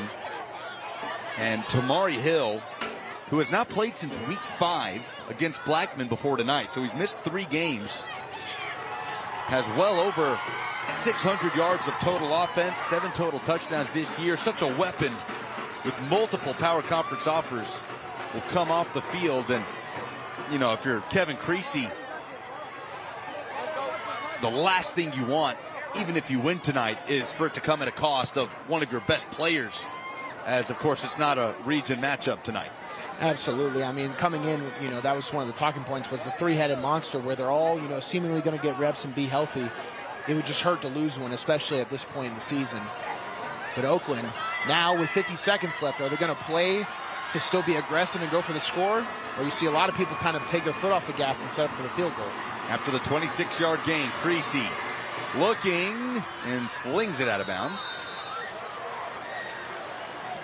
Kyler Creasy, 9 of 15 on the night as he gets the play from his dad, Kevin. 185 yards and a touchdown on the 74-yard score to Chase Bandy. That put Oakland up 14-0 in the first, a lead they took into the second quarter before Ravenwood rallied, and it's been a heavyweight bout since then. A very back and forth and competitive second half, coming down to the wire. Now, you're able to you can use all your downs, but you can't use all your time. Creasy trying to be smart. Screen, it's Tutt, has blockers at the 20. Craig Tutt is out of bounds. 36 seconds left, and Oakland has worked its way into the red zone. But this one's coming back. And this crowd is recognizing the flag late as you heard a overwhelming groan on the home side. That is a big blow as penalties have plagued Oakland all night.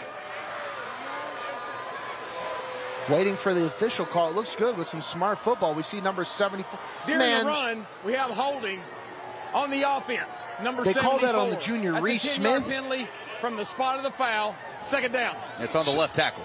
So defenders can't just throw their back into, you can't, that was kind of a sellout. So the defender kind of threw himself out, but Smith was driving his feet. In my opinion, that is not a holding. I think Ravenwood gets away with one there. I like how you take those personally, isn't it? You can feel it in my voice. A former offensive lineman. I'll call a spade a spade. If he's holding, he's holding. I feel like I'm very fair with that. But that one was just finishing a block. 36 seconds. Oakland with one timeout. So they're figuring out what down it is. It is second down, a spot foul, so 2nd and 8. High snap. Creasy has Bandy, but overthrows him. Incomplete. Clock stops at 30.9 seconds. You can tell Ravenwood hasn't really practiced much on the secondary because Kamari Bass for Oakland was, you give him a quarter of a second more and he's wide open in the end zone too. Ravenwood's secondary kind of, I don't think they expected as much throwing as they were going to get, especially in this time in the fourth. There are some holes to be attacked.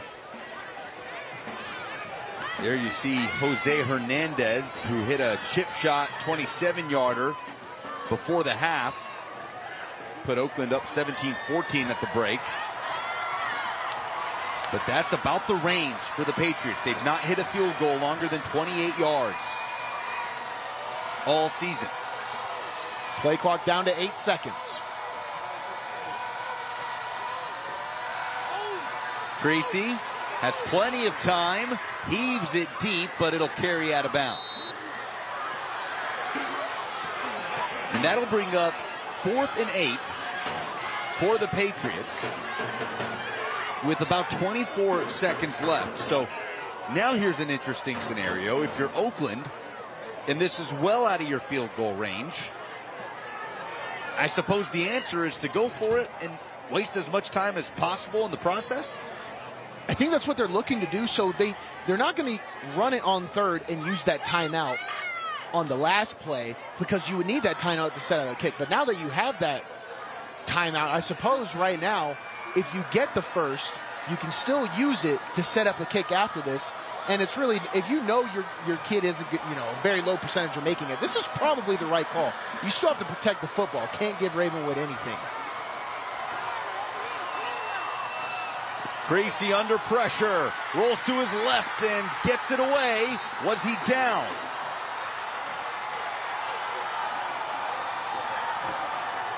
Summerall brought the heat. Either way, Ravenwood will get the football with 19.5 seconds left. They will say Creasy got the ball off. Summerall, just off of the backside from his linebacker position, tracks it. Full head of steam, covers that ground in no time. Creasy didn't have enough time to get his route set up. Ravenwood with only 19.5 seconds, but 3 timeouts. As Maverick Chance is turning the road, Femi Babalola coming out. That's the explosive guy right there. He's got a few big plays here tonight. And that holding call looms large for Oakland as they had it in the red zone, but it backed them up to the 30. Turnover on downs, and Ravenwood, who has all 3 timeouts, has a chance at a late game winner. Quick pass from Babalola. He does not complete to Kimple. Something to consider is Babalola, of the 2 quarterbacks, has been the one that touched the waters most. Guy had gotten away with some very close passes slipping through Oakland players' fingers. Definitely don't want to give anything here if you don't have to. His 2 touchdowns were big plays. 65 yards to Donovan Starr in the second, 38 yards to Ben Hubbard in the third. And he'll go deep here. It's intercepted by Bandy. Chase Bandy, right place, right time, and he's tugged out of bounds at the 45. The leader on this team in interceptions. That is his 6th of the season. And just like that, Oakland will get an opportunity with 9.5 seconds left. Femi, I'm sorry. That's the first time I've commentators cursed somebody. It's kind of been a trend this game coming in, so you just follow that trend, and I was getting a little worried. Now Oakland with 9.5 seconds, and they still have that timeout. you might be able to complete a deep play and, hey, take a shot at a kick with no time. There was no flag on the play. On the 45, here's Oakland. Quick screen. This is to Bass, who just gets across the 45, and Oakland is going to let this thing go to overtime. Free Holding football. up a 5. You hardly see that. Holding up the 5. He has the smile. I love it. I've never seen that. Kevin Creasy is having a good time. Who is it? How fun is this? 2 8-0 teams, 6A state championship contenders. It's going to take more than 4 quarters to separate these two as they'll huddle up at their respective sidelines. Let's take another look at the Chase Bandy interception that really forced this thing to overtime. Just awaiting it on his own 47. Kind of knew where the routes were going to attack, so he sat on the spot a little bit rather than move. A risky play, but Babalola, we kind of all subtly knew he was going to take a shot. Right, see, I love it. Now, that says something about you and your mindset when you're a team that's done X, Y, Z, consecutive state championships. You'll see some coach, they get in a bad spot or a spot their team hasn't been in, and you'll see them fired up and get into people. He's smiling ear to ear. He's like, hey, let's see what we're made of. I love it. Well, and again, we talked about this game being a measuring stick for both teams. They stepped out of region play, understanding they're both going to return to region play next week with big rivalry region championship games. But when you talk about seeing where you're at before a postseason run that you hope ends in Chattanooga in the Blue Cross Bowl, both of these teams have been so good this year with their undefeated start. Not a lot of close games. Oakland's had a couple. The 13-12 win over Blackman in week 5, a blocked field goal at the end to come back and win that game, and massive win in week 2 in Texas against Anna High School in a shootout, 52-48.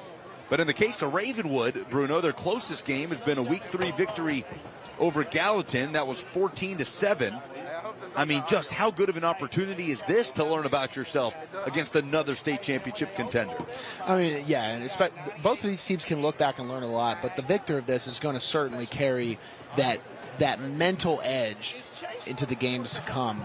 But something to consider, too, Oakland, they did go down with their bell cow Hill. He was injured at the end of the 4th there, so now they're going to have to operate without him. So they will play to the right side of the field as we look on from the press box.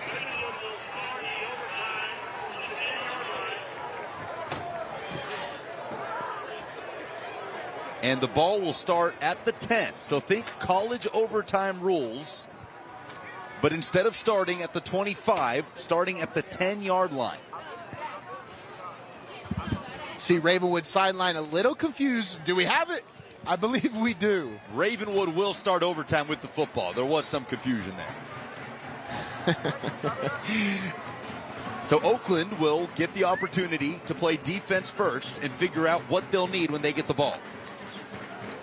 Well, scratch that. Oakland's offense will come out and start with the football. And that's what they're playing for tonight. A 9-0 mark and that trophy on the Tennessee Army National Guard's Friday Night Rivals, presented by Bart Durham Injury Law. Oakland gets the first chance at it. Bandy is in the Wildcat. He hands off to Tutt, who powers forward to the 5. Coming into the game, we're talking about Ravenwood's defense, how stout they've been, the strength of their team. Oakland, their offense, their three-headed monster coming back. These two, immovable object, unstoppable force kind of meeting. Now in overtime, who's going to get the first edge? Ravenwood defense that's allowed 5 points per game coming into tonight. An Oakland offense that's put up 36 per contest. Same play, Vandy to Tutt with the handoff, and he's tripped up at the line of scrimmage by Jake Roberts, the junior linebacker. And brings up 3rd and goal. Great play by Roberts on the backside, did not give him anywhere to go. This is where Oakland's offense has its strength, the misdirection. They can attack on the middle. They can go over the top. Kyler Creasy stays on the sideline next to his father, head coach Kevin. Again, no Dewan Morris. Haven't seen him since the third quarter. The USC commit at running back.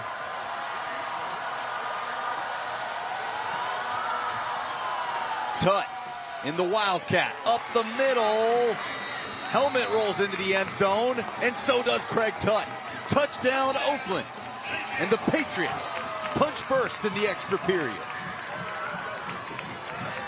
Use the word bell cow a lot tonight. Tutt is the bell cow right here. And who better to go to on your direct snaps for Oakland to take the edge in the first overtime?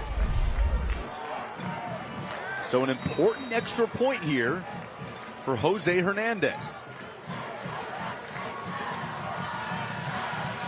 He's hit on all three tonight, including a chip shot field goal, and he hits on that one. A perfect 4 for 4.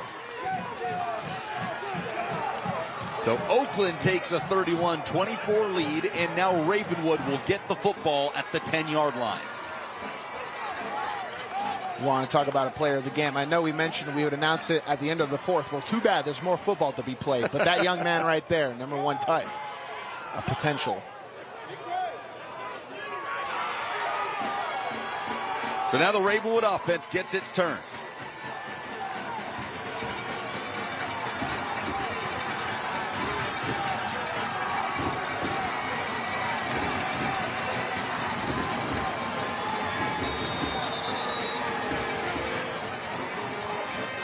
Oakland crowd starting to make some noise. And a timeout is taken by Oakland. Did you see that, Lucas? An Oakland player went down on the field and kind of laid back and then got back up. That was a very strange. I'm watching you boys out there. So Kevin Creasy takes his final timeout before Ravenwood can get off its first overtime snap. Thank you. Let's look at number 20 on the right side of your screen on Oakland. Oh, sniper shot. Wait a second. I'm going to pop back up. That's Ethan Burrell. Ethan Burrell, you need to enroll in some theater classes, young man, next semester, all right? I'm sorry to call him out, but in a world where Easy Crazy right there, kind of a little grin to him. Hey, in the big games, if you ain't, you're not trying. Let's throw it down to Sammy Kincaid quickly. Yeah, I was just standing next to Coach Creasy on that one, and he threw his arms up like, what are we doing, guys? And he told the ref, timeout, and shook his head and looked down. Thank you, Sammy. Similar reaction to you.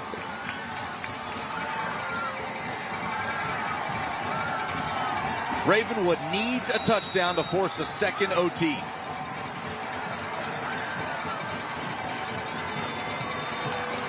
Hubbard in motion. Kind of interesting, Babalola out there, although he was the one on the last series. Play clock at 7. Play action, Babalola has an open man, and he connects. This has been Ben Hubbard's game. That is his second touchdown pass of the night. His second touchdown catch, I should say. Second touchdown catch of the season as well. And Ravenwood's an extra point away from forcing a second overtime. Watch Hubbard. He's practically begging for the football, and then his prayers are answered as he gets down to both knees, praying to the football gods that Femi Babalola sees him, and he does. So now an ever-important extra point to come, unless the Raptors are thinking about going for 2. As you look at Carlos Guerra, who drilled the 41-yarder, his helmet is off. I believe that man to the right of him, wearing 93, is Drew Crabtree. His helmet, no, correction, that's not Drew Crabtree. Great work by our camera crew. That is Luke Hartman, the sophomore wide receiver. So we'll see if Ravenwood elects to go for 2 or kick it here. If you're Will Hester, the game doesn't affect your postseason standing. You're on the road against an undefeated Oakland looking for your first ever win against the Patriots. Wonder how much that's part of the discussion here. Lucas, you nailed it.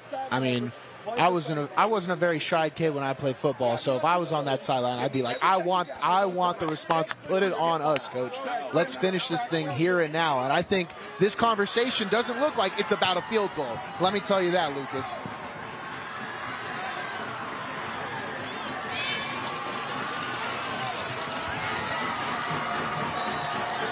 Here comes the offense.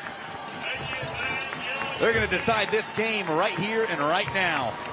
The ball on the 3. Ravenwood going for 2. 2 unbeaten records on the line here in week 10.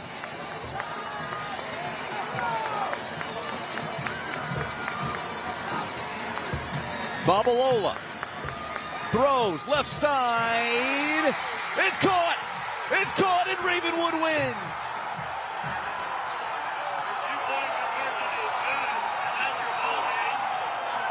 Patrick Sullivan, the tight end.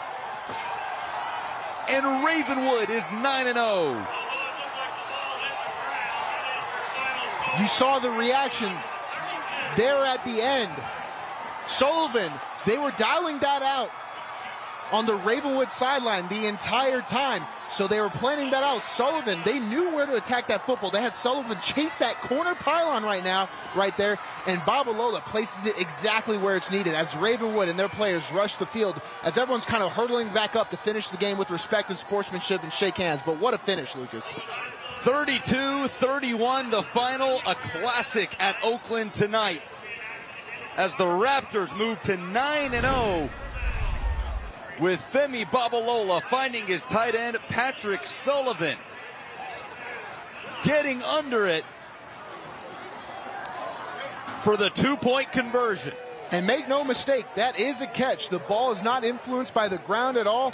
A perfect reel-in. I mean, good coverage too, but just that's offensive football. When on paper, when you execute, it's supposed to fall on your side. And Ravenwood gets it done on the road. What a call.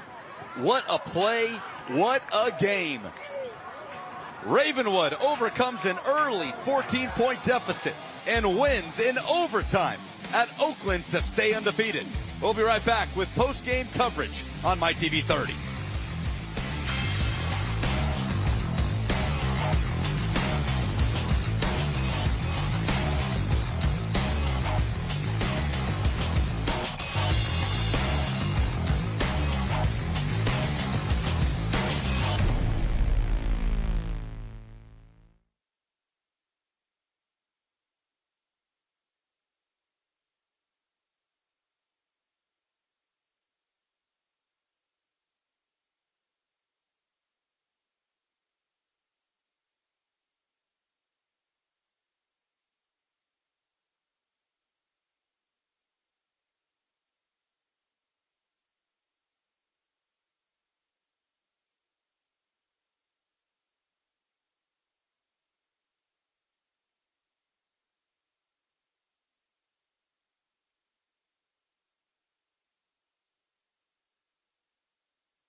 What a classic in Murfreesboro tonight. Ravenwood wins in overtime, 32-31 over the Oakland Patriots. Welcome back. It's post-game coverage on the Tennessee Army National Guard's Friday Night Rivals, presented by Bart Durham Injury Law, alongside Bruno Reagan. I'm Lucas Panzica. We'll go down to Sammy Kincaid with the winning Raptors in a moment. What a game. Ravenwood 9-0 drops Oakland to 8-1. First ever win over Oakland by Ravenwood, and these teams could meet in the state championship in Chattanooga, Bruno, when it's all said and done. And if it's half as good as this, it would be a fun Blue Cross Bowl. Absolutely. I mean, there's still football to be played, especially, I mean, we're not even done with the regular season. Going into the region determining, this is a good measuring stick for both. It's going to be good for Oakland. The way Ravenwood had adversity at the beginning, Oakland has it now. We'll see how both teams react going into the postseason. Let's get to our Bass Tire stop of the game, and it was a big one by this Ravenwood defense that has come up in massive moments all season long. 4th down, Oakland pushing for a game winner. Ravenwood comes up with the stop. Yep, they just get over the top on this zone play. They cross the faces of the offensive linemen, able to get backfield penetration. Everybody does it too. That was 5 individual wins to create that stop. And that brings us to our play of the game presented by the Tennessee Army National Guard. And we just saw it as Ravenwood gets the ball second in overtime after giving up a Craig Tutt touchdown.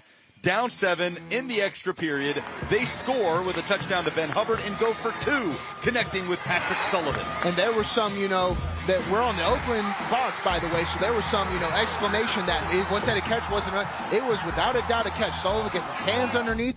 Great throw by Babalo. Great drawn up all around, and that is the correct call when you're an underdog on the road.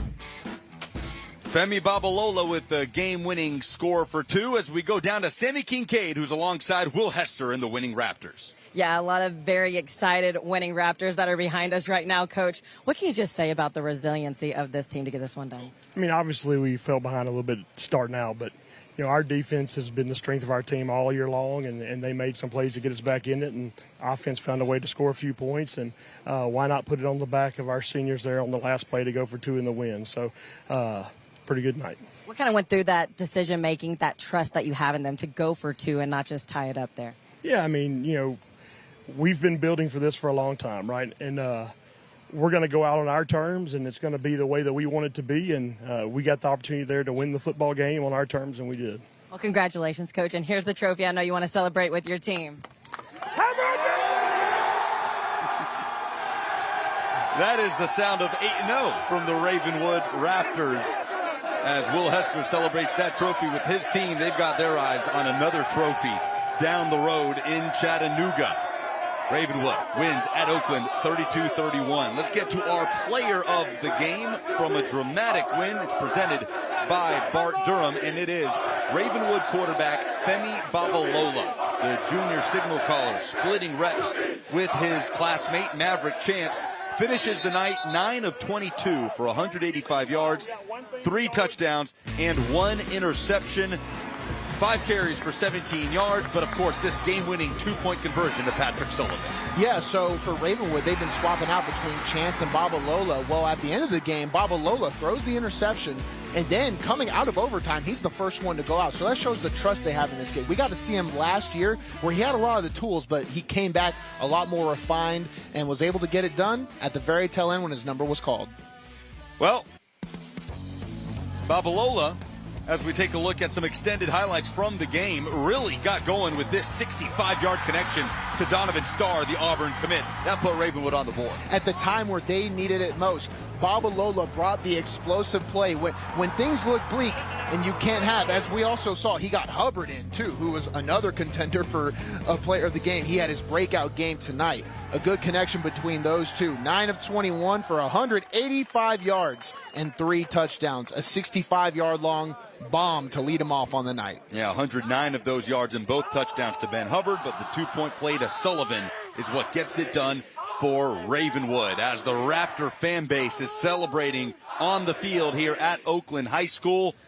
Man, it doesn't get much better than that. And the good news is we've got more of it for you next week, because we're headed to Ravenwood High School to watch the Battle of the Woods, a region championship matchup between rivals in Williamson County. Friday, November 1st, a week from tonight, 7 p.m., our regular season finale of Friday Night Rivals. It's a Williamson County Classic Showdown right here on MyTV 30 Sports. Can't wait. And it was fun tonight. Thank you all for joining us to watch Ravenwood knock off Oakland in overtime. And we'd all like to take a moment, of course, to thank the wonderful sponsor partners, the Tennessee Army National Guard, Bart Durham Injury Law, and Sonic, who, through their contributions to the program, make these games possible for you viewers at home. We'd also like to thank our other great sponsor supporters for their contributions to our 2024 Friday Night Rivals telecast. The United States Navy, BMC Metalworks, UA Local 572, Wilson Bank and Trust, the United States Marines, Western Kentucky University, Bass Tire, and Josh Houston and Associates. And we'd especially like to thank tonight's participating high schools and their administrators for their continued support. Ravenwood High School and our host, Oakland High School. From our partner Bruno Reagan, Sammy Kincaid down on the sidelines, our phenomenal crew, I'm Lucas Panzica saying goodnight, and we'll see you next week as Ravenwood knocks off Oakland in overtime 32-31.